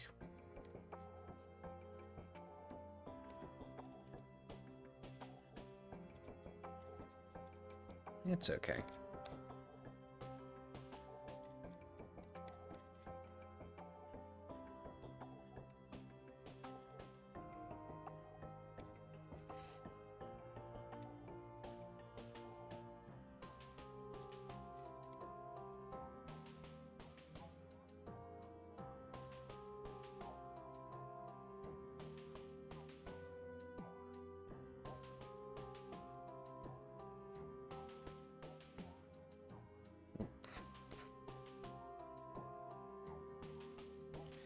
I think for the other ones, I probably did noise.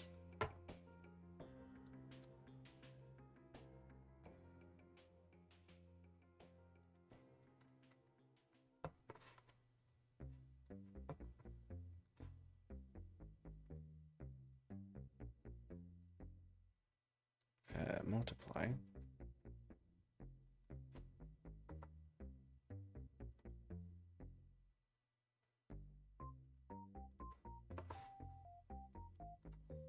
have these on this side. So if we did like that, and then I think I should probably... Wait, what are the sizes for the sketches here?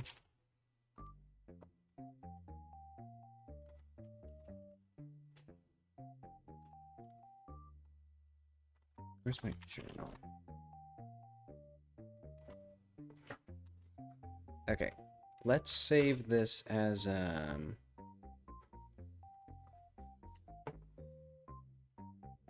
PNG UI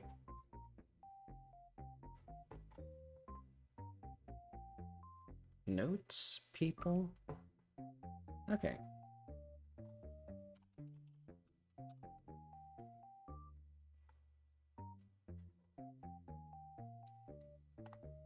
Okay, so now let's go back to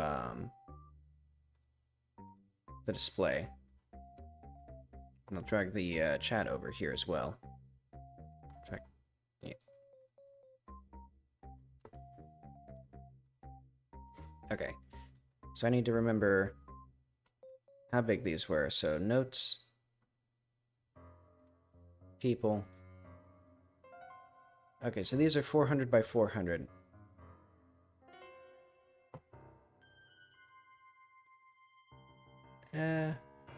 They do not... She does not match the style, but that's okay.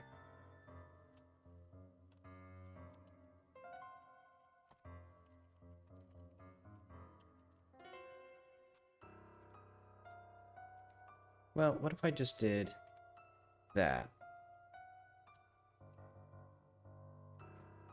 And then it's not a dramatic departure, really. Like her color's a little bit different.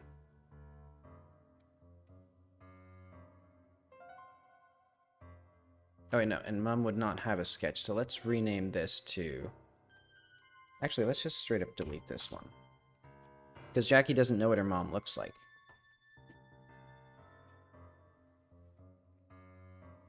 Okay.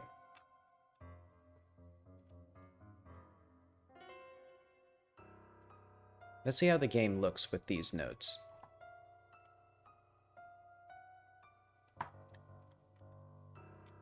So I'll just start a new game and show off the notes that the player gets by default.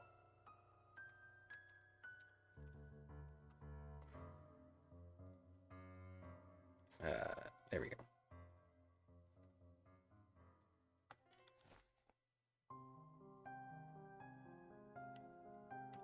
Okay, so if the player goes to their journal, now they have a little picture of themselves.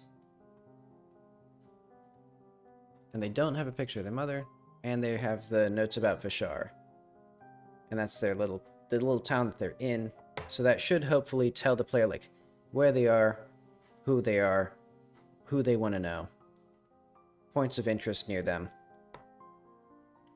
This map is actually looking pretty busy now. Actually looking like activities and things. And eventually, the whole map should have a similar density. Well, in fact, it should be even more dense, because here still, there's a pretty big, like, area where, like, if I get up, eventually, hang on. There we go. I've managed to get out of the entry town. So, like, the player can go up there for some activities. And the player can go... But this place, there's a bit of a stretch, where there's not really anything. Well, I guess it's not too bad. Like, because the player can go up here, and then they can, like, see that there's gems.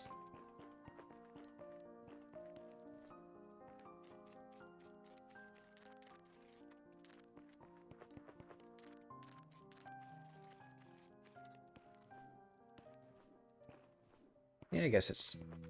Yeah, it's... I could put some more stuff in here, though. And there's other areas in this demo area that don't really have anything going on.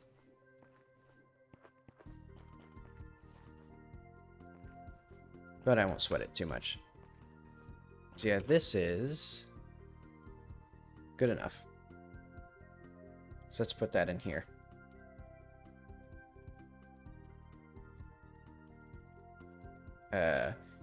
Animation, fix, new, sketch, delete, none.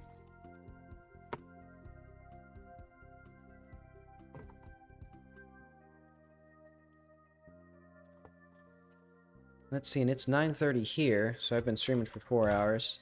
So I will be back Sunday, noon my time, and I'll probably do a 6-hour session then. I'm still not sure if I want to do a 6-hour session on Sunday or 2 4-hour sessions, but I'll fiddle with it and see what I like. But alright, I want to thank you for watching, because I'll be back then. See you later.